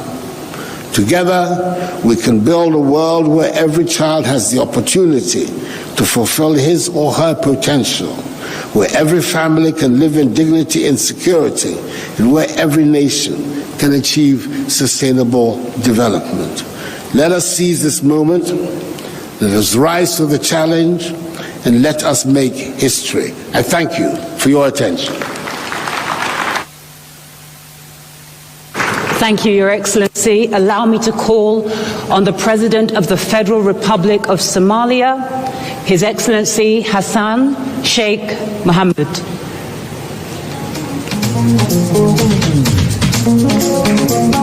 Thank you, Your Excellency.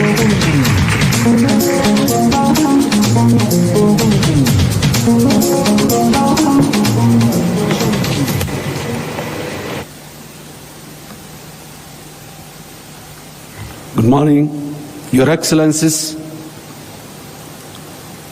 Your Excellency, Dr. William Ruto, President of the Federal Republic of Kenya, His Excellency Mohammed Ghazwani, the President of the Islamic Republic of Mauritania and the Chairperson of African Union, Your Excellencies, fellow African leaders and heads of states, His Excellency, Your Excellency Mr. J. Banga, the President of the World Bank, Excellencies, ladies and gentlemen. As an opening, it is an honor and privilege to participate in this great occasion of the discussion of the African leaders on the future of financing of our common development agenda with the President of the World Bank, his senior leadership team and donors. Instead of well-replenished IDA21 means more opportunity for investment, job creation, economic growth, and effective response to the devastating global shocks like the climate change, which hampers all our progress despite our minimal contribution as a continent. Essentially, in this age of increasing global uncertainty, socio-economic, political, and security risks like the Red Sea crisis, as well as the enormous development financing need, we must ensure IDA21 becomes the main vehicle to support sustainable development. Without this, almost all developing low-income nations will struggle to deliver progressive changes from the offset. I wanted to thank the government and the Republic of Kenya and His Excellency President William Ruto for hosting this critical meeting on IDA21 replenishment and for bringing us all together. I also wanted to recognize the visionary leadership of His Excellency Ajay Bang, the President of the World Bank Group, who has demonstrated that he is firmly committed to leading a responsive bank that delivers results through the evolution roadmap. It is encouraging that the World Bank is listening, learning, innovating, and acting to provide a tailored context-specific support for our most urgent priorities to spark growth in Africa.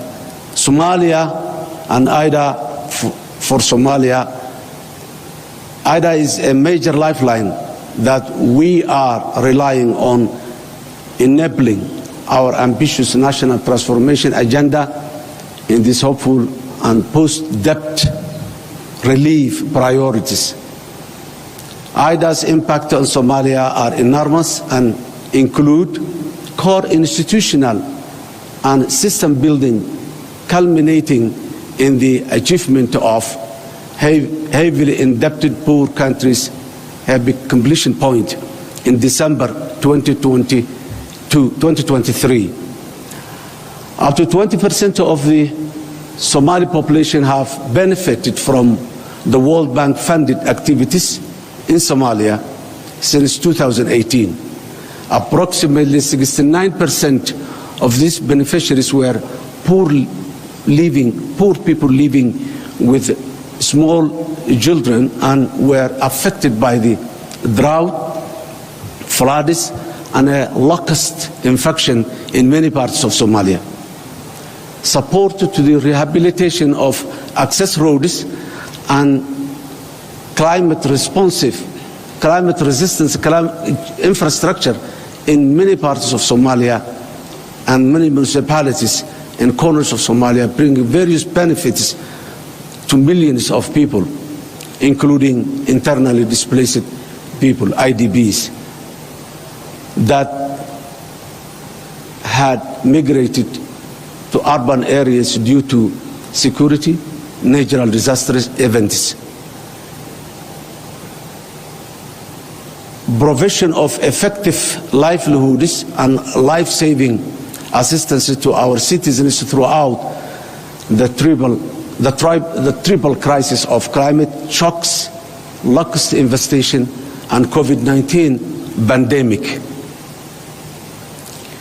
Essentially, IDA in Somalia has meant more vulnerable people out of extreme poverty, more social protection, and women and children are focused on supporting government institutions by helping those vulnerable groups. Despite our successful decade-long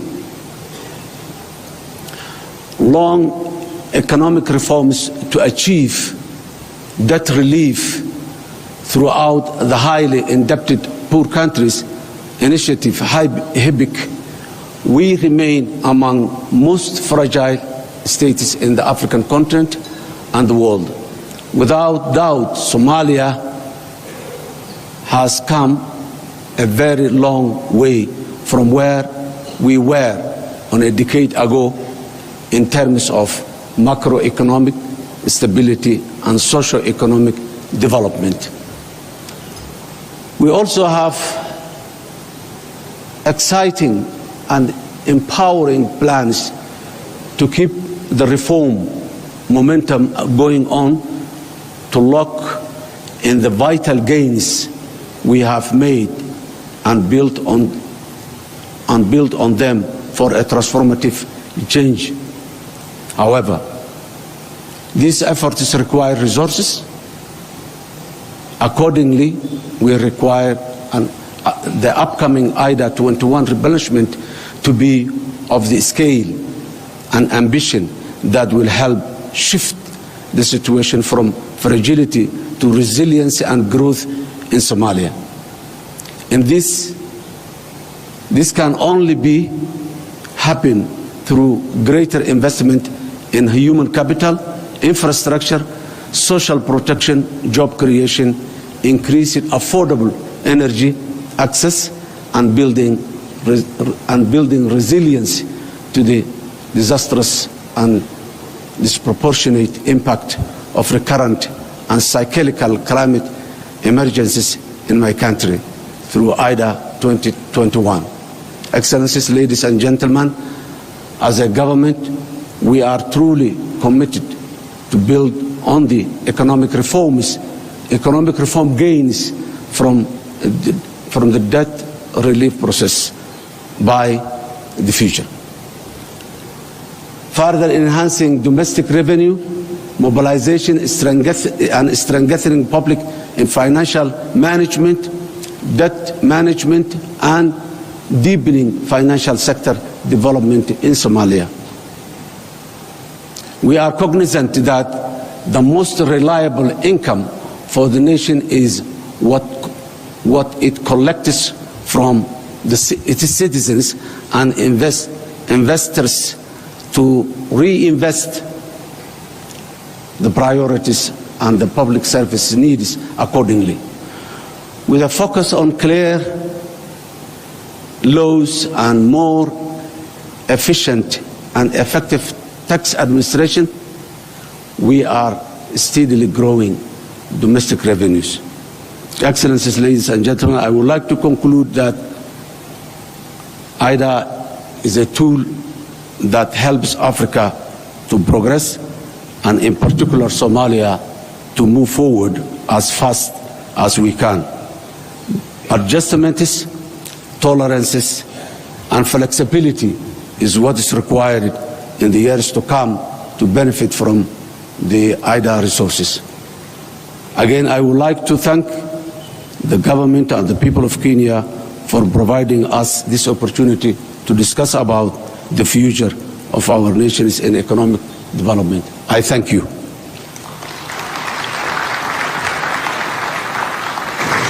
Thank you, Your Excellency. I would like to invite the President of the Republic of Sierra Leone, His Excellency Dr. Julius Maada Bio.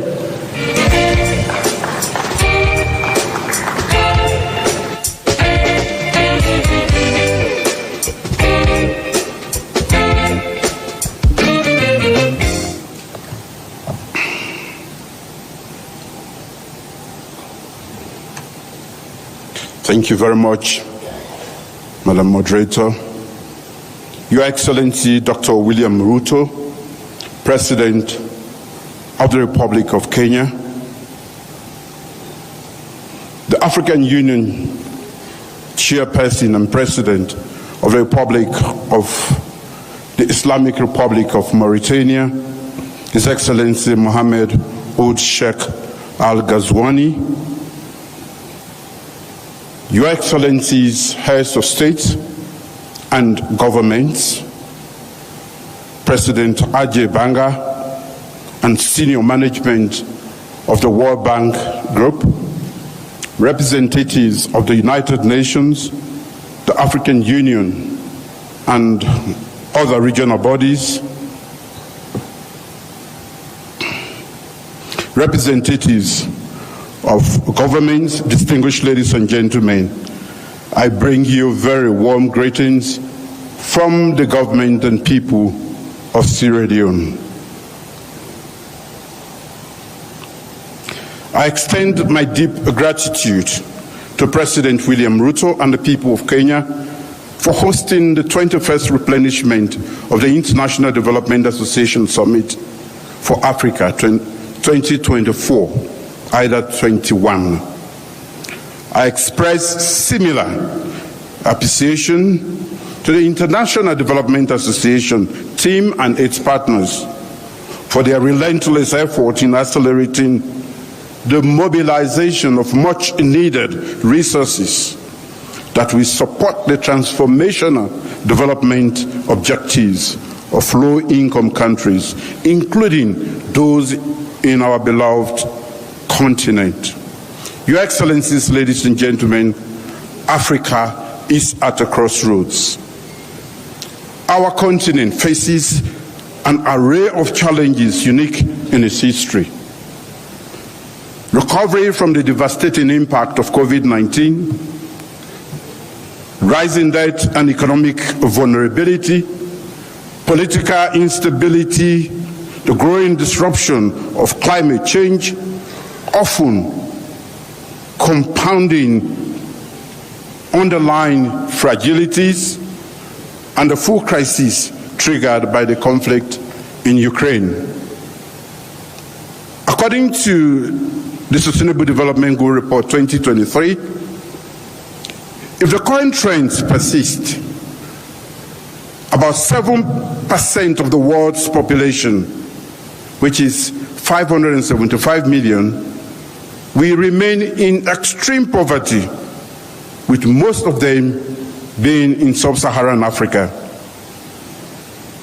Many governments in Africa are making huge strides to advance sustainable development and alleviate extreme poverty in their countries, in alignment with targets set out in the African Union Agenda 2063 and the United Nations Sustainable Development Goals, SDGs. However, with 6 short years left to achieve the SDGs, most of our countries are not on track to meet the targets. Under current circumstances, a business as usual approach to Africa's development is not going to work. We need a change in our approach. We need a bolder vision that will transform Africa, reduce its vulnerability in a turbulent world, and set it firmly on a path to sustainable growth and prosperity. Our current exigencies call for decisive and collaborative actions from African governments and the international community, and reliable development partners such as the World Bank Group to usher in sustainable transformation in Africa. For IDA to remain relevant to the evolving needs of member countries, especially in Africa, it must grow and adopt responsive and innovative mechanisms to finance transformational development. Our collective aspiration to accelerate development in Africa by providing sustainable financing from IDA21 replenishment remains a critical milestone that must be achieved with resounding success. A renewed commitment to good governance, transparency, and accountability must be central to our efforts. These are the cornerstones upon which we can build resilient institutions and foster an environment conducive to investment, innovation, and economic growth.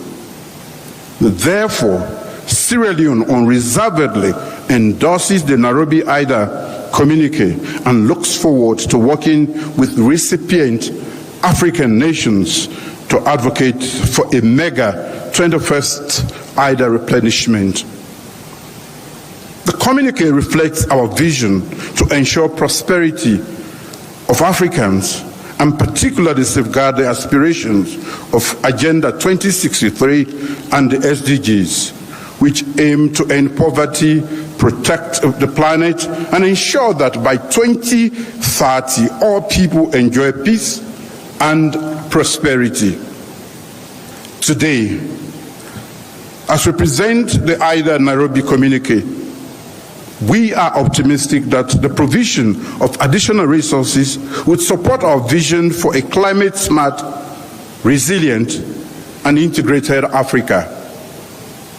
The IDA21 resources should help our countries expand quality, sustainable, climate-smart infrastructure investment in agriculture, energy, transport, water, and sanitation, healthcare infrastructure, and other sectors.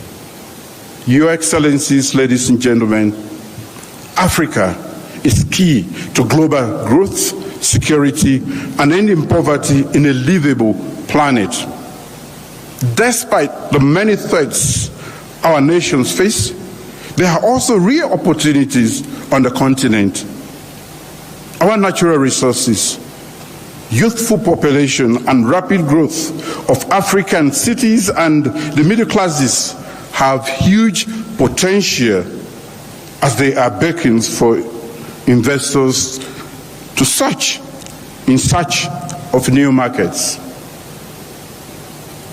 If Africa is to meet the targets of SDG 8, decent work and economic growth by 2030, we must act now to transform the working age population into productive forces with more decent and inclusive jobs for the youth, especially our women.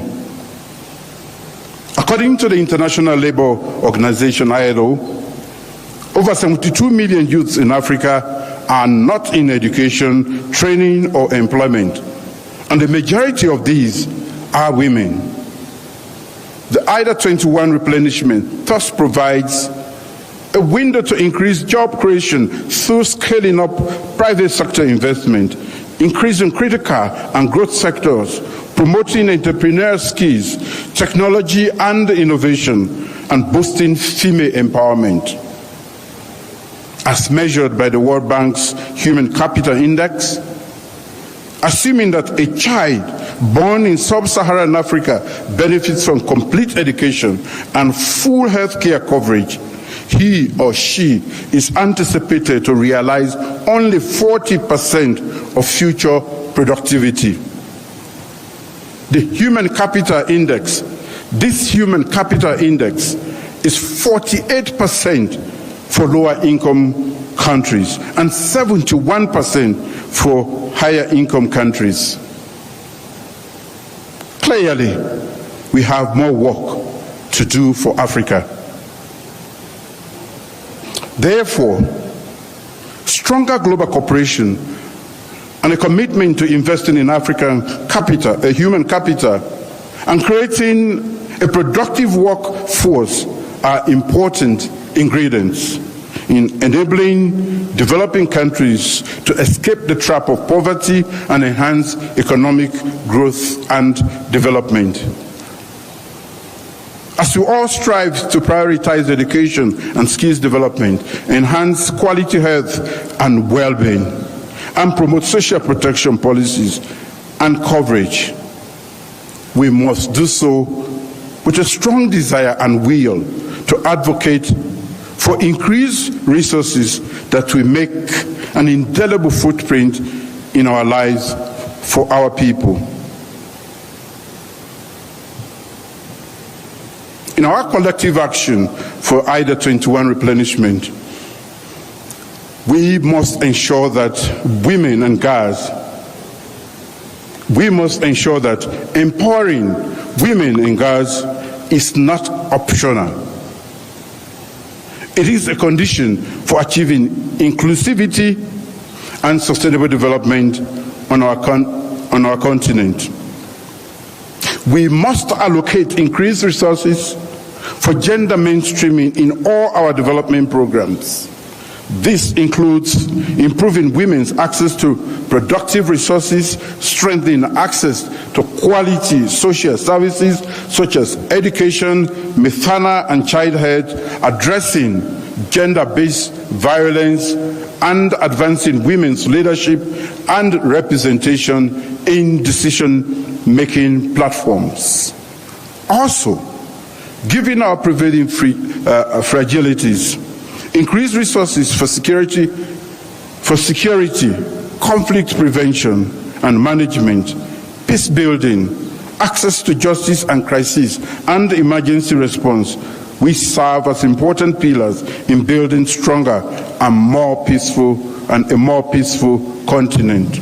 But furthermore, as our countries seek to leverage the fourth industrial revolution technologies, scaling up digitalization efforts across the continent requires enormous financial resources. As global leaders, we must be resolute in changing the face of business processes, systems, and models in our institutions. The call for IDA21 replenishment should ensure that we make additional investments in areas such as payment systems development, digital financial inclusion, fintech development, and digitalization of tax administration systems. Your Excellencies, closing Africa's huge infrastructure gap should be an important component of the blueprint for the pending IDA pooling of resources. Investment in critical infrastructure such as energy, roads, information, communication, and technology remain the pathway to a buoyant growth. Through the IDA21 resources, the World Bank's new energy program could support member countries in making huge investment in renewable energy sources and power transmission lines, an important sector required to spur economic growth and support our industrialization, as has been ably spoken to by our big brother, President Yoweri Museveni. Improving service delivery, accountability, and transparency in governance is critical to all these. Strengthening domestic revenue mobilization efforts, improving public expenditure efficiency and management is key. Improving debt management and exploring innovative ways to deal with unanticipated shocks is of utmost importance to all of us. We anticipate that the IDA21 replenishment will further help countries with increased debt budget support for their development programs. In conclusion, most of our countries are facing dire economic challenges, worsened by high levels of debt service payment.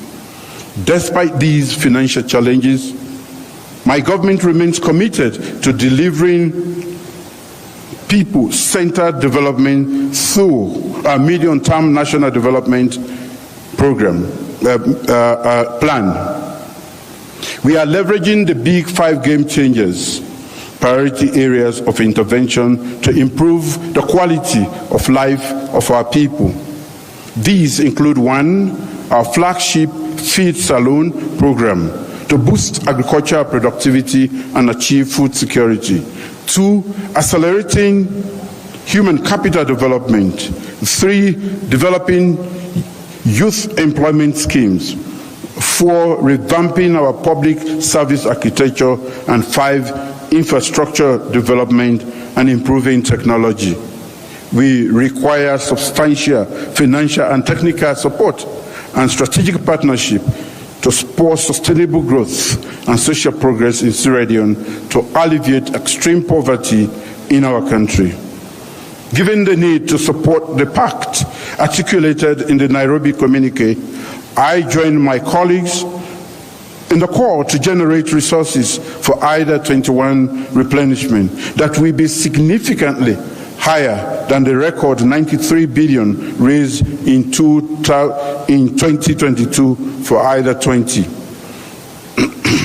As we continue this appeal, we are not oblivious to the challenging economic and geopolitical landscape that could have implications for major donor countries. We, however, remain optimistic that our traditional donors, new and emerging donors, and philanthropic organizations will once again rise to the occasion and give their valuable support to the IDA replenishment effort. Let us build a stronger Africa, share prosperity with IDA, and strengthen partnerships and cooperation to ensure that no one is left behind. Thank you for your attention. Thank you. Thank you very much, Mr. President. Before I invite the next leader onto the stage, may I very politely and humbly ask those who are yet to speak to keep to the allocated 5 minutes, please, if you can. Allow me on that note to invite His Excellency Abiy Ahmed, Prime Minister of the Federal Republic of Ethiopia, to the stage.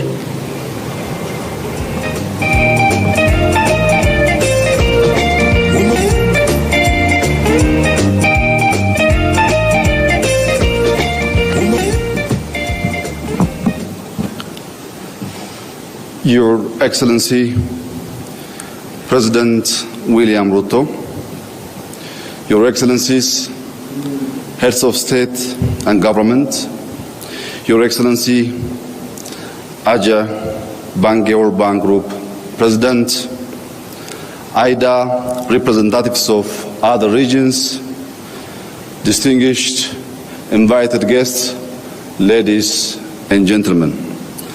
I would like to begin by thanking our host, my brother, President Ruto.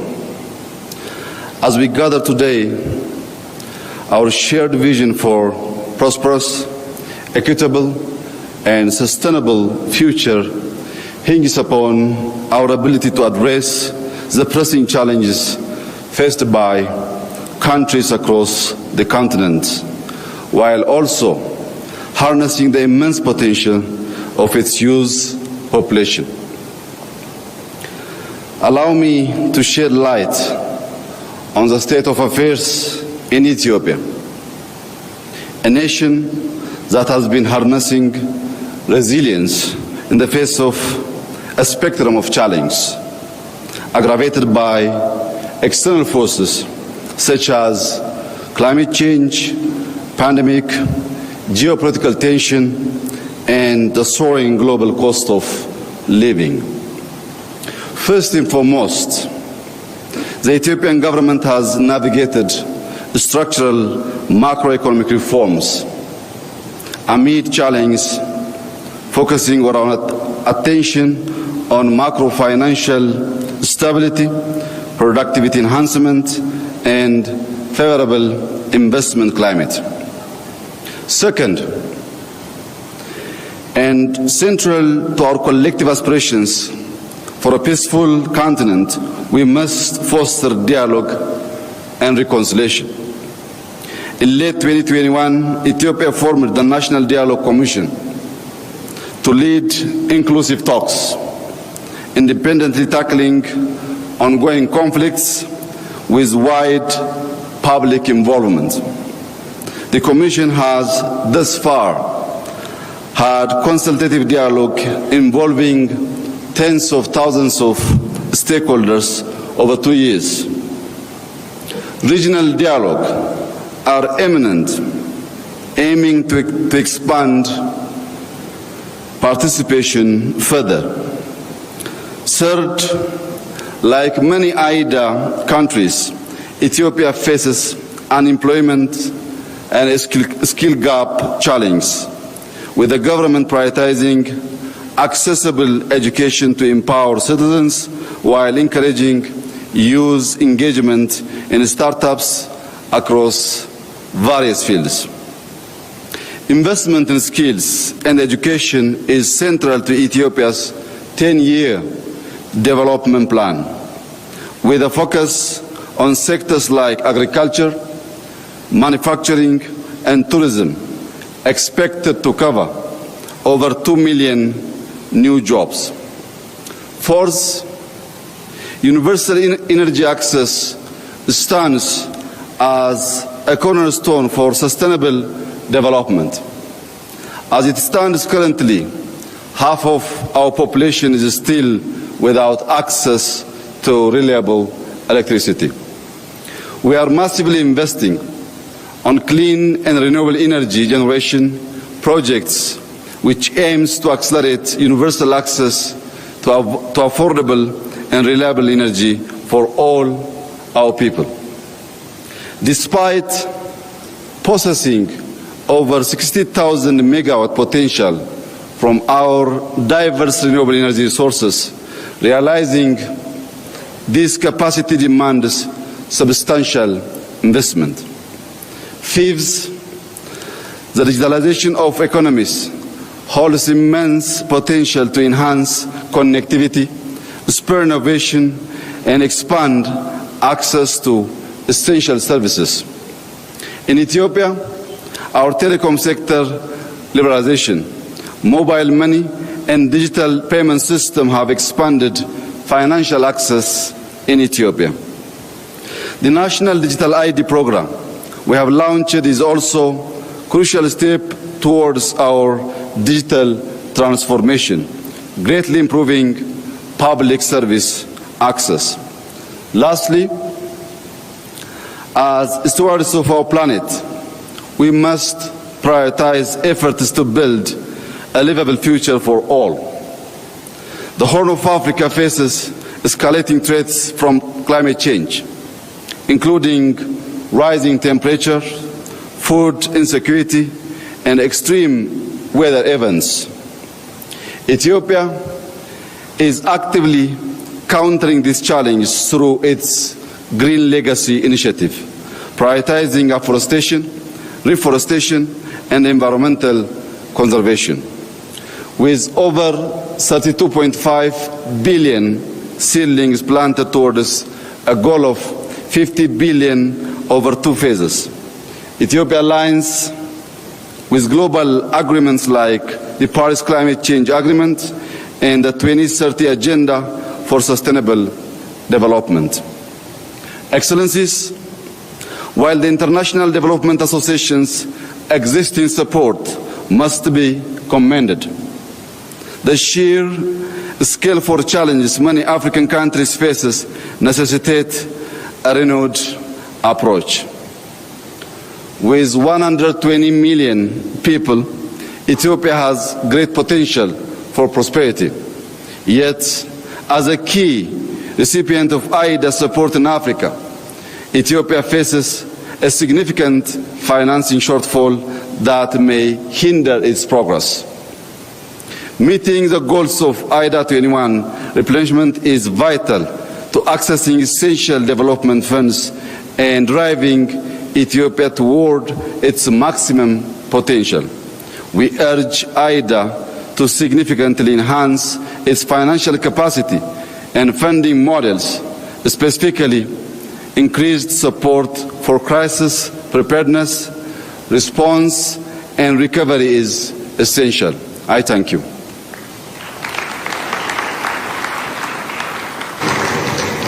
Thank you, Mr. President. I'm very happy and excited to invite to the stage Her Excellency Dr. Samia Suluhu Hassan, President of the United Republic of Tanzania.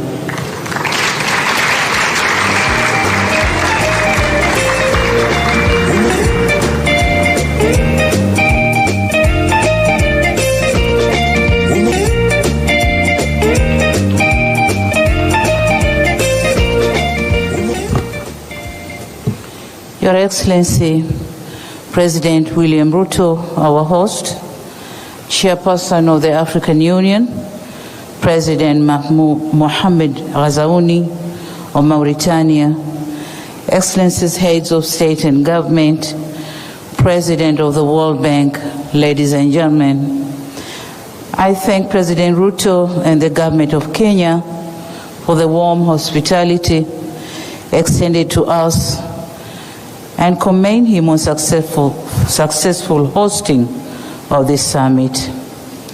Last December, Tanzania hosted IDA20 midterm review meeting, which among other things highlighted the impact of IDA financing.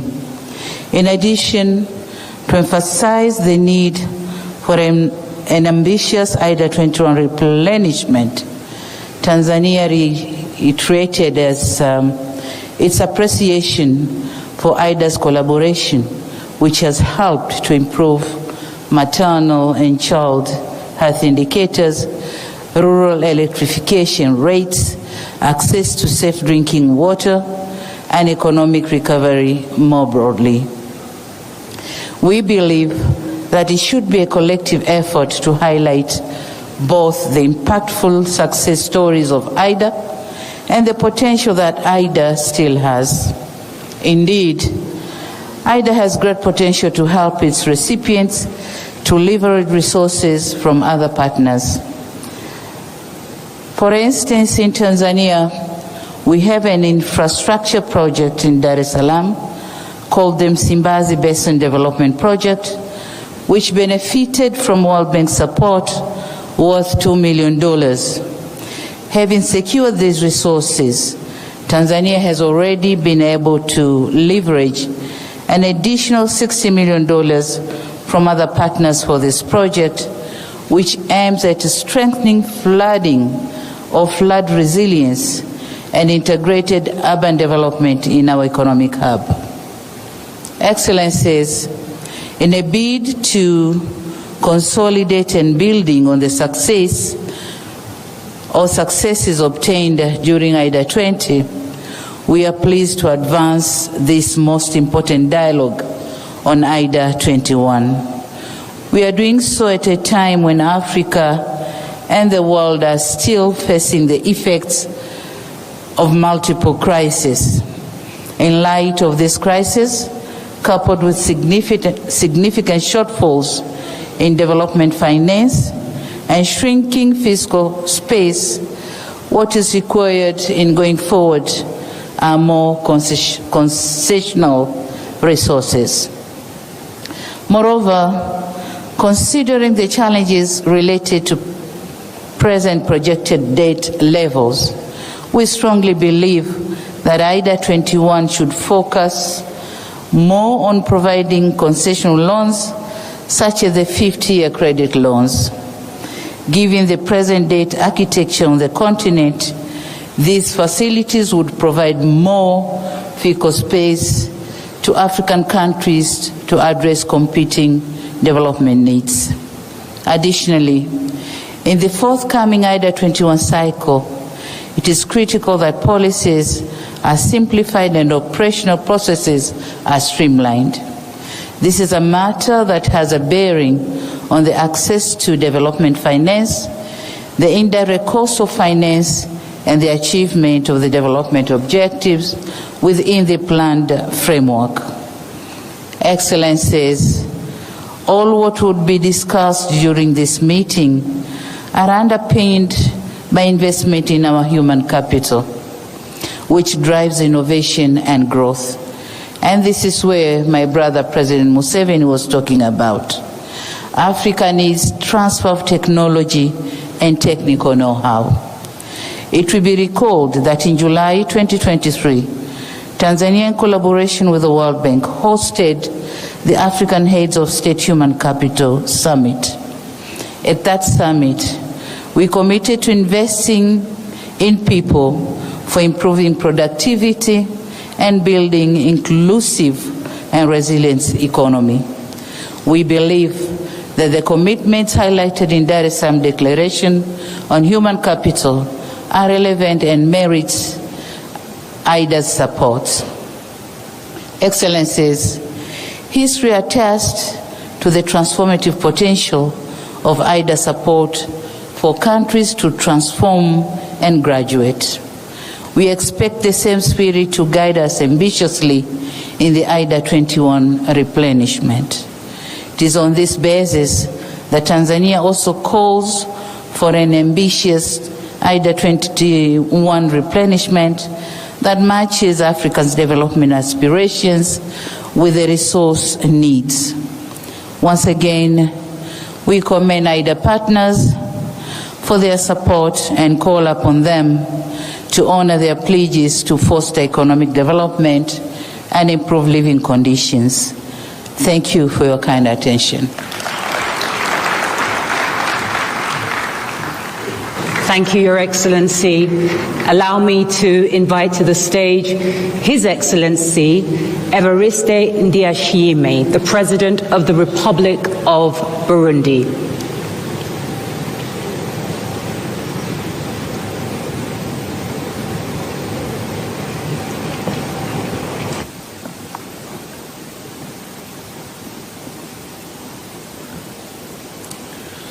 Excellency Monsieur Samuel William Ruto, Président de la République du Kenya, Excellences, Monsieur le Président de l'Union africaine et Président de la Mauritanie, Excellences, Monsieur le Président de la Banque mondiale, Excellences, Monsieur le chef d'État et de gouvernement, Excellences, distingués invités, Mesdames, Messieurs, permettez-moi de commencer mon discours en rendant gloire à Dieu qui nous a permis de nous retrouver dans cette belle ville de Nairobi et d'adresser mes remerciements à mon homologue et frère William Ruto pour l'accueil chaleureux et fraternel qui nous a été réservé depuis notre arrivée. Excellences, Mesdames, Messieurs, à l'instar d'autres pays, le Burundi se doit de redresser la tendance pour améliorer les conditions de vie des Burundais qui reflètent les inégalités sociales, d'opérer une transformation économique de manière à augmenter et diversifier la production sans entraver l'équilibre écologique, de maîtriser la démographie galopante et de pallier aux effets du changement climatique.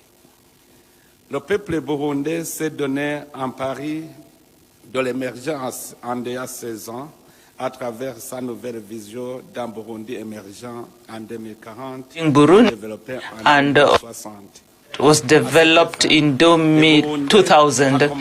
The Burundi people have also, beginning with the young, have also started fighting against and are looking towards sustainable development. So it is in this light that Burundi rejoices to be accounted amongst the partners, amongst whom in particular the World Bank. So the Burundi greatly appreciates the intervention of the World Bank over the years, the socio-economic growth. Now the financing and to have sustainable impact in the energy sector, economy, the environment, education, health, community development, infrastructures for transport and social development, context where our economy had been touched by shocks and whose effect COVID-19, the Ukrainian conflict, the world fiscal condition, climate changes, and to all this we can add the sanctions that Burundi has known since 2015. Now in 2023, this year was particularly marked by some slight improvement in our economic development and in the service sectors, the putting in place of social infrastructure and also abundant agricultural production, thanks to the cooperation that was lent to allocation that improved to the different sectors. Now, this effect also had in the improvement of performance in Burundi that is also seen in that improved for the 2022-2023 fiscal calendar, and which has been improved as we move to 2023-2024. This performance on our capacity also comes from the efforts and the reforms that have been initiated by the government, and especially in the summit meeting that enabled us to follow up on the projects, and also the strengthening of dialogue between the government and partners using the national strategy in the development cooperation, the strengthening of the budgetary discipline in state institutions, and also microeconomic reforms as part of our achievements. In the case of certain projects, I would cite the dynamic coordinating team for projects and the diligence, the communities that also benefit, were also part of this team, and also in terms of fertilizers that we have had and seeds, and also the putting in place basic social infrastructure, and also integrated community development projects. Ladies and gentlemen, Your Excellencies, with the new gap that Burundi has fixed, priorities that my country is looking at as we take part in IDA21, and environment health in face of climate change, especially on reforms in terms of economic governance and statistics, as well as development of important l'industrie minière, le tourisme, l'énergie et les infrastructures. Excellences, Mesdames, Messieurs, à une situation exceptionnelle, il faut des moyens. Ladies and gentlemen, in such an exceptional context, we have also been able to know that our tools in the industry are sometimes obsolete, and this also has an impact on production, and also the need for social economic integration, the effects of climate change in particularly, and especially the rise of Lake Tanganyika waters. We have had floods as well. These all lead me to advocate positively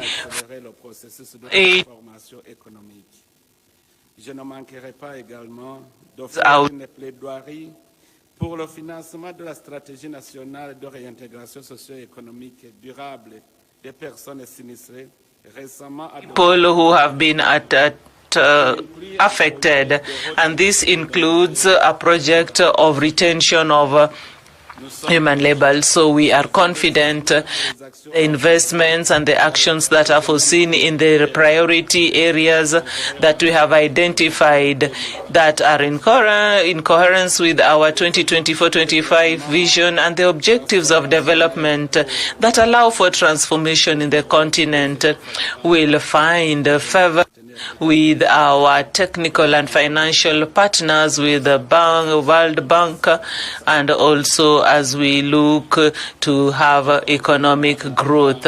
I'd like to end and as I express our thanks to the efforts of our leaders and also reaffirm the commitment of Burundi to play its role to ensure resilient and inclusive growth.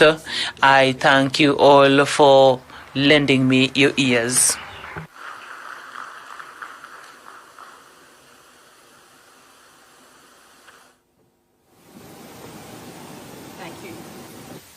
Thank you, Your Excellency. Allow me to move swiftly forward and invite the President of the Republic of Madagascar, Your Excellency André Rajoelina. You're welcome to the stage.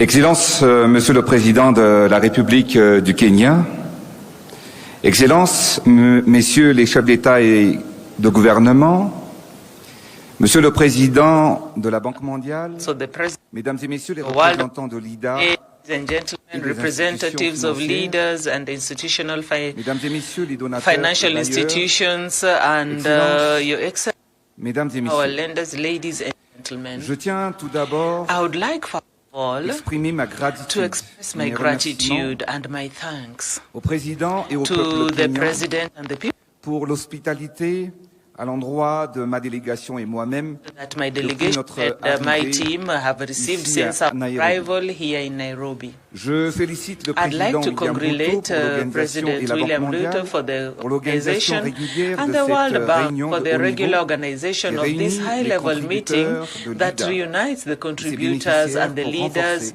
and la the solidarité beneficiaries, and also to et strengthen construire solidarity un avenir and meilleur to pour have le a better continent path for africain. our continent, that is En Africa. In effect, this summit allows us to express ourselves, to strengthen the financing of the African country pays, also to help us attain our development objectives and sustain the people lived through the consequences of climate change. The participation of Madagascar in this meeting is important because that gives me the opportunity to talk about the important, considerable impact of this project in Madagascar that is by the World Bank through IDA. Like you know, in the later years, the consequences of climate change have become more and more devastating. I'd like to take this opportunity to express my solidarity with the Kenyan people who are still going through today the consequences of tragic flooding for a number of weeks now. In Madagascar, the cyclones have become more and more frequent and violent. Like you know, my country is really exposed to climate change, and especially when we talk about the strategic position of the country and the character of our geographical position of our country makes us more vulnerable. The last cyclone into just destroyed the north of my country. Kilometers of roads were destroyed. Thousands of agricultural land was flooded and destroyed. And we have just in a year we've had about 4 successive cyclones. So that I'd like to share with you that in one day the cyclones need at least 2 to 3 years of reconstructions. Yet in the light of climate change, in the south, of the mainland, we have seen a diminution of the lands are arid and do not allow the people to fill them well and also to meet their basic needs. Families are living we have thousands of children who are also malnourished. Ladies and gentlemen, dear leaders, you know that each day for decades now, Africa faces fratricide to fight against poverty because this leads to deaths. We need more financing to be able to combat this, to win this war. Today, on the African more than 215 million children are suffering from underdevelopment and malnutrition. Like the African Bank of Development says, malnutrition is one of the causes, one principal causes of mortality of children under the age of 5. The daily reality of more people is touched by this tragedy. Now, in the light of such an obstacle, so the solutions that will look at investment in population, and that means that we need to be more powerful. That is more powerful and missiles. I'd like to thank the World Bank and its leaders for having given us the means to combat malnutrition in Madagascar. Today, you may not the military expenses as 2023 went up, highest in over 10 years. So we'd had up to millions of dollars, and we are also suffering the effects of the war in Ukraine. But I have a question. We have invested $2 billion for $2.14 billion on arms. But how much are we going to invest to save lives on the African continent? So I now to invite our partners and like-minded countries to commit finances to construct, fight this war that we fought, fight daily on the African continent, to develop and construct the Africa that we want. I am persuaded and convinced that with solidarity and international cooperation, we can have tangible solutions to this problem. Dear partners, I would like to share with you that since I became the head of Madagascar and since the beginning my second term, the cooperation with the World Bank have allowed for an positive evolution, for growth, and also to reduce the rate of crime in Madagascar, coming from 40% to 38% currently. So we are able to reduce it further, the level of malnutrition in Madagascar by another 4%. So I am persuaded that in a number of years we are going to have at least maybe 30 in maximum. We'll be able to eradicate malnutrition in Madagascar. In the south of my country, a resilience program has also been put up, dealing with agriculture, water, and local governance. More than 2 million people have benefited from health services and nutrition, with at least 450 communities that have been strengthened. However, the investments in the system, in health system, have allowed us to save a number of lives. Money transfers and other social effects have also allowed us to come to the aid of more than 5 million people in 65%, amongst whom are 65% women. I'd like to thank the World Bank for all these years of collaboration, for financing that has been and have allowed us to improve our development on significant projects, and with our emergence program in Madagascar, and the results are palpable. I'd like to cite a few examples. Through the main town and also the construction of strategic roads, which has eased access to agricultural areas and the markets. So we have Madagascar has been existing. We have always had the problem of inaccessibility, but right now the road is tarmacked and it facilitates access of people and goods. This program has impacted and changed the daily life of the population in this region. You know that in Madagascar, about 80% of the population are agriculturalists, but unfortunately, the land does not belong to them. It is for this reason that this KICC project that has allowed us to distribute at least 2 million land title deeds of agricultural land, which represents 40% of the population. This will allow the exploitation, the farming, and benefit from the national heritage. Land is sacred, and it is part of our identity.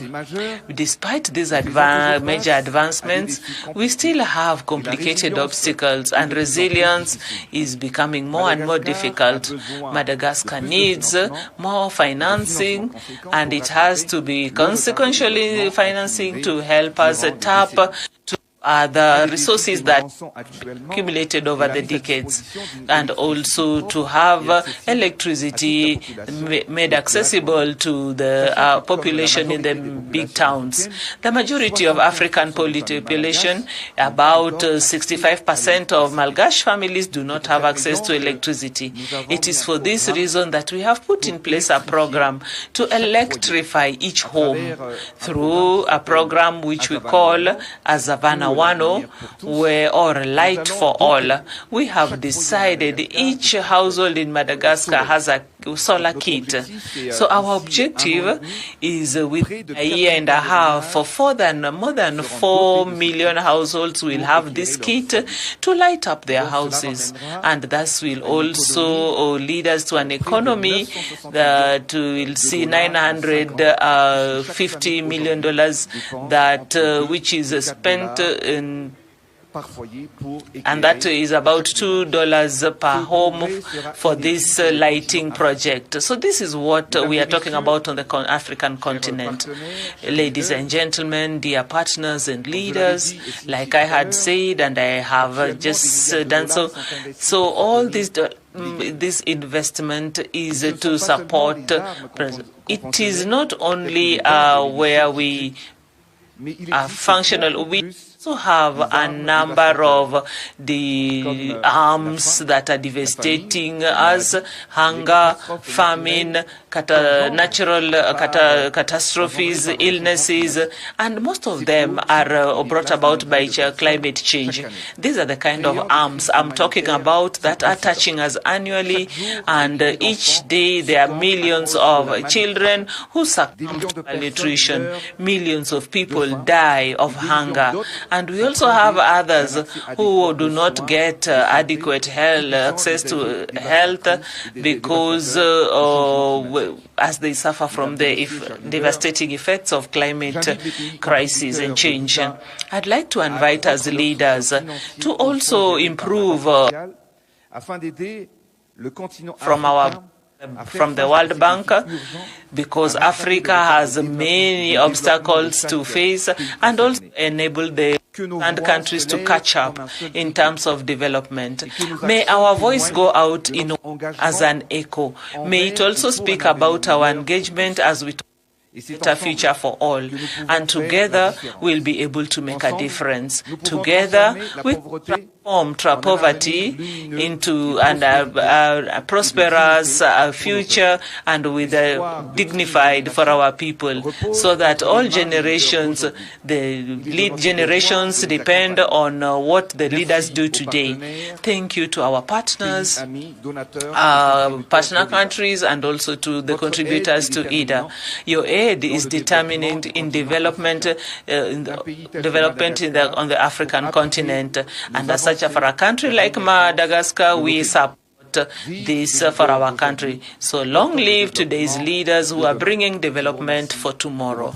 Thank you very much for your attention.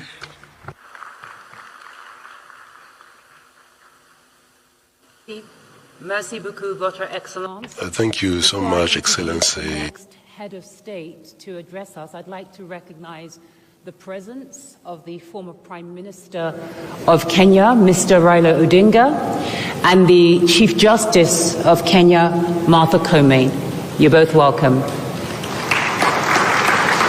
Allow me to ask His Excellency, the President of the Republic of Malawi, Mr. Lazarus McCarthy Chakwera, to come to the stage.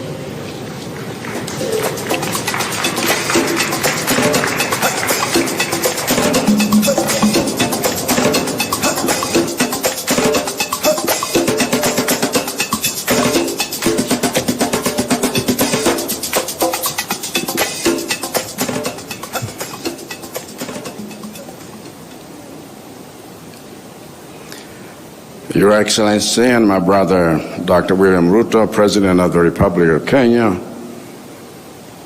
Your Excellencies, heads of state and government, Your Excellency Mr. Jai Banga, President of the World Bank, distinguished delegates, ladies and gentlemen. Over the past 4 years, Malawi has been through the hardest times, and everyone in my country feels it.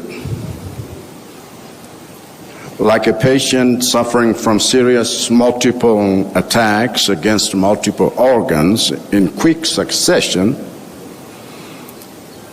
in the less than 60 months I've been president, Malawi, a nation I found already drowning in unsustainable and toxic levels of debt, has not only suffered the devastation of the COVID pandemic, but before we had any time to recover, was attacked by cyclones Anna and Gombe back to back. And before we had any time to recover from that, came the worst cholera outbreak in our nation's history, affecting every district. And before we had any time to recover from that, came a drought devastating the breadbasket northern districts of Malawi. And before we had any time to recover from that, came the monstrosity of Cyclone Freddy, killing thousands, displacing over 500,000 and trampling on decades of development gains and food crops for millions. And now, before we have had any time to recover from that, we have been hit by El Nino weather that has forced me to declare a state of disaster in 23 out of 28 districts, making me the first president in Malawi's history to declare a state of disaster every year of his time in office thus far. And if hearing all this makes you feel like Malawi should not have survived such shocks, you're right. But I came here to tell you that Malawi is a miracle, because despite the anguish Malawians have gone through and the pains they feel, Malawi has not only survived, but is in fact showing signs of recovery. And one of the secrets to our survival and recovery has been the World Bank's IDA, which I describe as Malawi's trusted and reliable ambulance in addressing the structural imbalances on the physical, current account, and monetary side occasioned by the shocks we have encountered. And like any good ambulance, IDA has saved Malawi from the brink by operating at 2 speeds simultaneously. The faster speed to immediately treat the collapsing organs of our aiding economy in real time whenever disaster strikes, using quick response instruments to mitigate the impacts of external shocks on the poorest, and the slower speed to get the economy to the hospital for long-term treatment through structural reforms for sustainable and inclusive recovery. On the faster speed of immediate treatment inside the ambulance, IDA has swiftly provided Malawi support to respond to national, regional, and global emergencies affecting food security and balance of payments. Key to this have been initiatives like the Social Support for Resilient Livelihoods Project that aims at responding and building national resilience to disasters. Another example was the $60 million in IDA support we got from the crisis response window to restore the operations of Capichira Power Plant, which was damaged by cyclones Ana and Gombe, resulting in the loss of 1/3 of our electricity generation capacity. Similarly, IDA is financing big reconstruction and infrastructure damaged by Cyclone Freddy last year, as well as helping us scale and smarten up our social protection systems and engage communities in the restoration of forestry, riverbanks, and degraded landscapes. A more recent example is how the bank has quickly responded to my appeal for $446.5 million in international support for the 9 million Malawians in need of food assistance in the face of El Nino. And it has done so by releasing $57.62 million to support the country's disaster response, while a further $7 million is coming through the sovereign drought insurance policy with the Africa Risk Capacity, ARC. So in total, the emergency care we have received inside the IDA ambulance en route to the hospital has risen from an average of $100 million in disbursements 4 years ago to now around $6 million, which is a record. In fact, Malawi is the first African country to sign up to the IDA's new crisis response toolkit, which will enable IDA to respond even more rapidly going forward. But let me conclude by talking about our ambitions for IDA on the long-term structural issues. Our ambitions go beyond stabilizing the patient, as we have done with our macroeconomic conditions, through our close collaboration with IDA and the International Monetary Fund, IMF. Our ambition is to access even more substantial facilities in the IDA and other instruments the bank has tailor-made for us, so that we can invest in the implementation of our ATM strategy, which aims at making heavy investments in the economic potential and productivity of our agriculture, tourism, and mining sectors. Our ambition is to create an inclusively wealthy middle-income economy within the next 6 years by creating mega farms that feed the world, by leveraging irrigation technologies that transcend weather conditions. Our ambition is to generate foreign revenue through tourism products that make Malawi the destination of choice for tourists. Our ambition is to generate wealth from our bastion of mineral riches by adding value to them and using the revenue to develop our people, our public service delivery, our industries, and our infrastructure through the operationalization and capitalization of the newly formed Malawi Development Cooperation.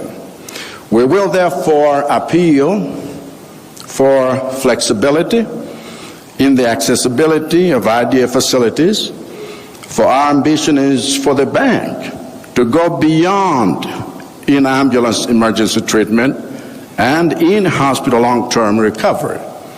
Our ambition is for the bank to partner with us in building a new Malawi, one that is healthy, a healthy economy capable of being productive and competitive globally, leveraging on the new opportunities and markets emerging from the Africa Continental Free Trade Area. And to safeguard the impact of your investments in this ATM strategy, we have rolled out a fully integrated and comprehensive financial management information system, IFMIS, that will support our first program for results, P4R, financing with IDA. We have implemented energy sector reforms to crowd in new private investors through public-private partnerships. We have enacted the Malawi Disaster Risk Management Act to put our disaster risk management framework in order. And we are seized of the urgency of reconfiguring our civil service to focus on rewarding execution and delivery of projects, not entitlement and dysfunction. I must therefore thank the World Bank for recognizing these reforms by resuming general budget support to Malawi under Development Policy Operation, DPO. After a decade-long hiatus and following Malawi's successful qualification for the IMF's Extended Credit Facility, ECF, 6 months ago. And with these remarks, Malawi fully welcomes the replenishment of the IDA as a vehicle for economic transformation. Thank you for listening.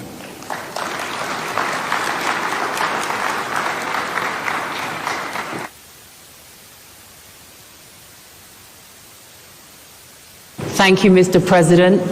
Again, I'm going to politely and humbly reiterate the request for the remaining leaders to try to keep their comments to the agreed 5 minutes.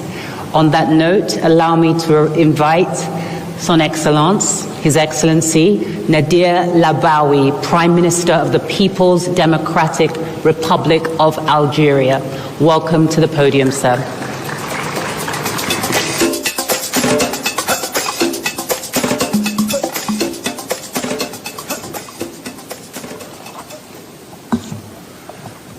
Your Excellency, Mr. President, William Ruto, President of Republic of Kenya, Excellencies, ladies and gentlemen, I'm pleased to convey to Your Excellency and to the brotherly people of Kenya the warmest greeting from your brother, Excellency President Tebboune, who honored me by representing him at this important summit and delivering his statement, the text of which is as follows. بسم الله الرحمن الرحيم. فخامة السيد ويليام روتو رئيس جمهورية كينيا الشقيقة، فخامة رئيس الجمهورية الإسلامية الموريتانية والرئيس الحالي للاتحاد الإفريقي السيد President of AU Mohamed Eswani, Excellency or Excellency, ladies and gentlemen, in the beginning, allow me to give my congratulations to President William Ruto and to the people of Kenya, the brotherly sided people, for the good thing of this important summit and this successful meeting. And this summit has a lot of importance because it's basic to fund African since its establishment and this IDA International Development Authority. And this give us the way to solve the challenges that faces us, especially in the level of debts and the funding, which once a lot to get the essential financing for their services like health, education, and climate to لعام 2030 ويحول دون معالجة الأسباب الجذرية التي تغذي النزاعات وعدم الاستقرار. أصحاب الفخامة والمعالي والسعادة، تؤكد الجزائر مجددا على الدور التمويلي المحوري الذي تطلع به المؤسسة الدولية للتنمية، كما تشيد بتخصيصها لأكثر من 70% من مجموع التزاماتها لإفريقيا خلال العملية العشرين لإعادة تأسيس موارد المؤسسة. وتطلع الجزائر إلى انتهاج مقاربة طموحة ونوعية في عملية إعادة تأسيس الموارد to help in the Africans for the needs of the countries which are benefit and will continue to fund so that to resolve the issue of lack of funding in the various issues which are of priority for us. In addition, funding of development in Africa is linked to the African vision and African Union of vision for 2063, which Algeria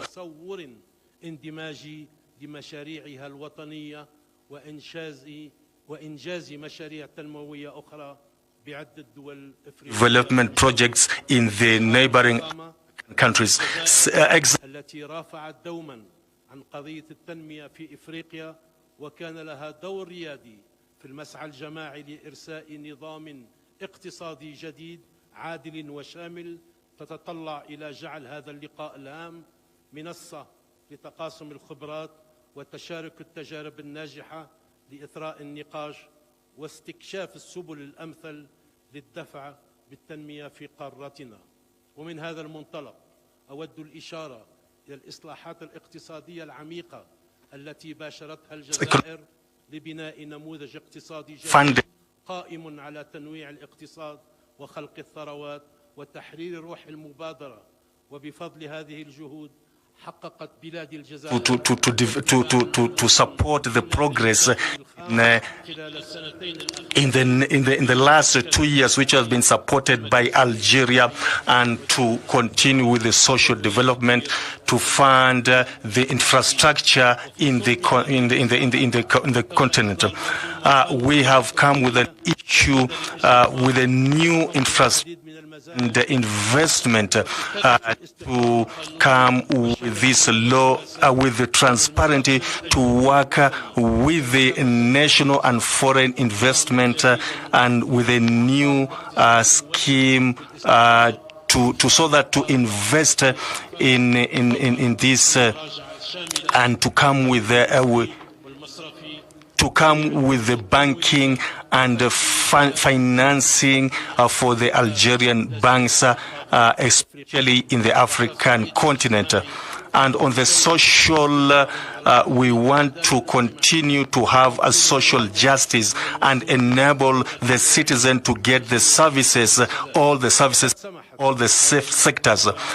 This is a balanced agreement of development within the country, and which has made Algeria to realize the objectives of the sustainable development in our continent.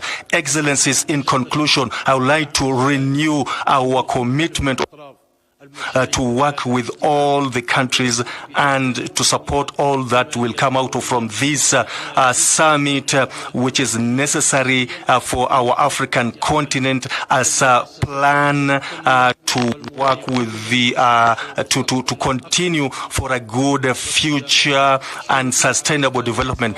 I thank you for listening to me, and thank you very much. May peace be upon you all.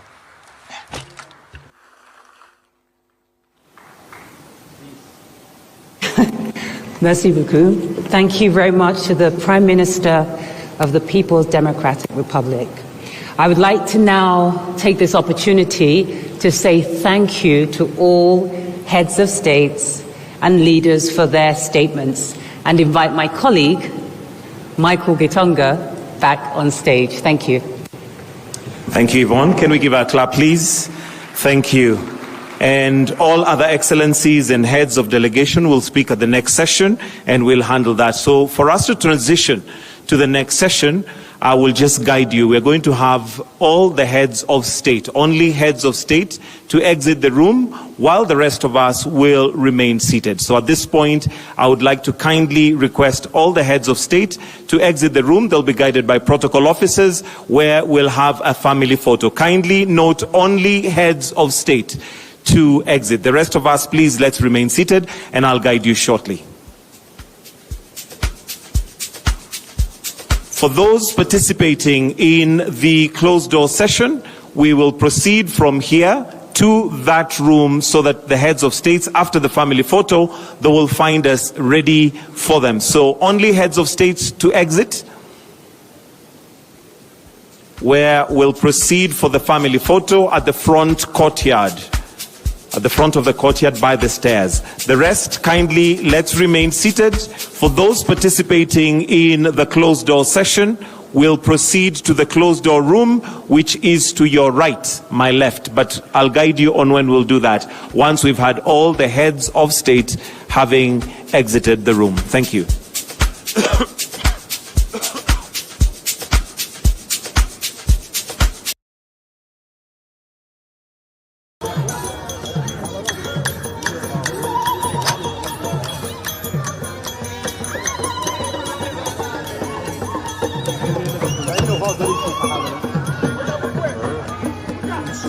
لا يدخل بطرون.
wanashuka wanaenda.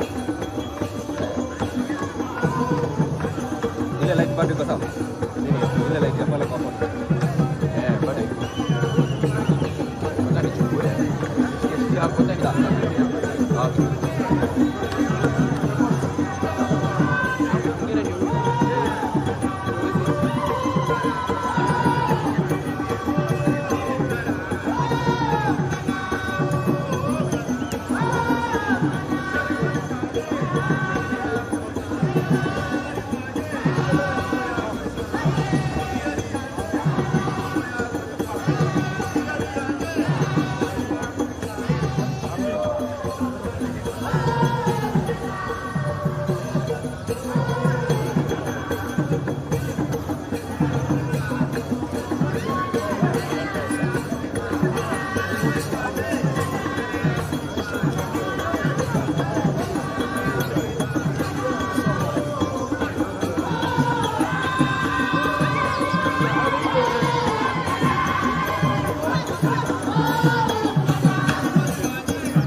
I will pass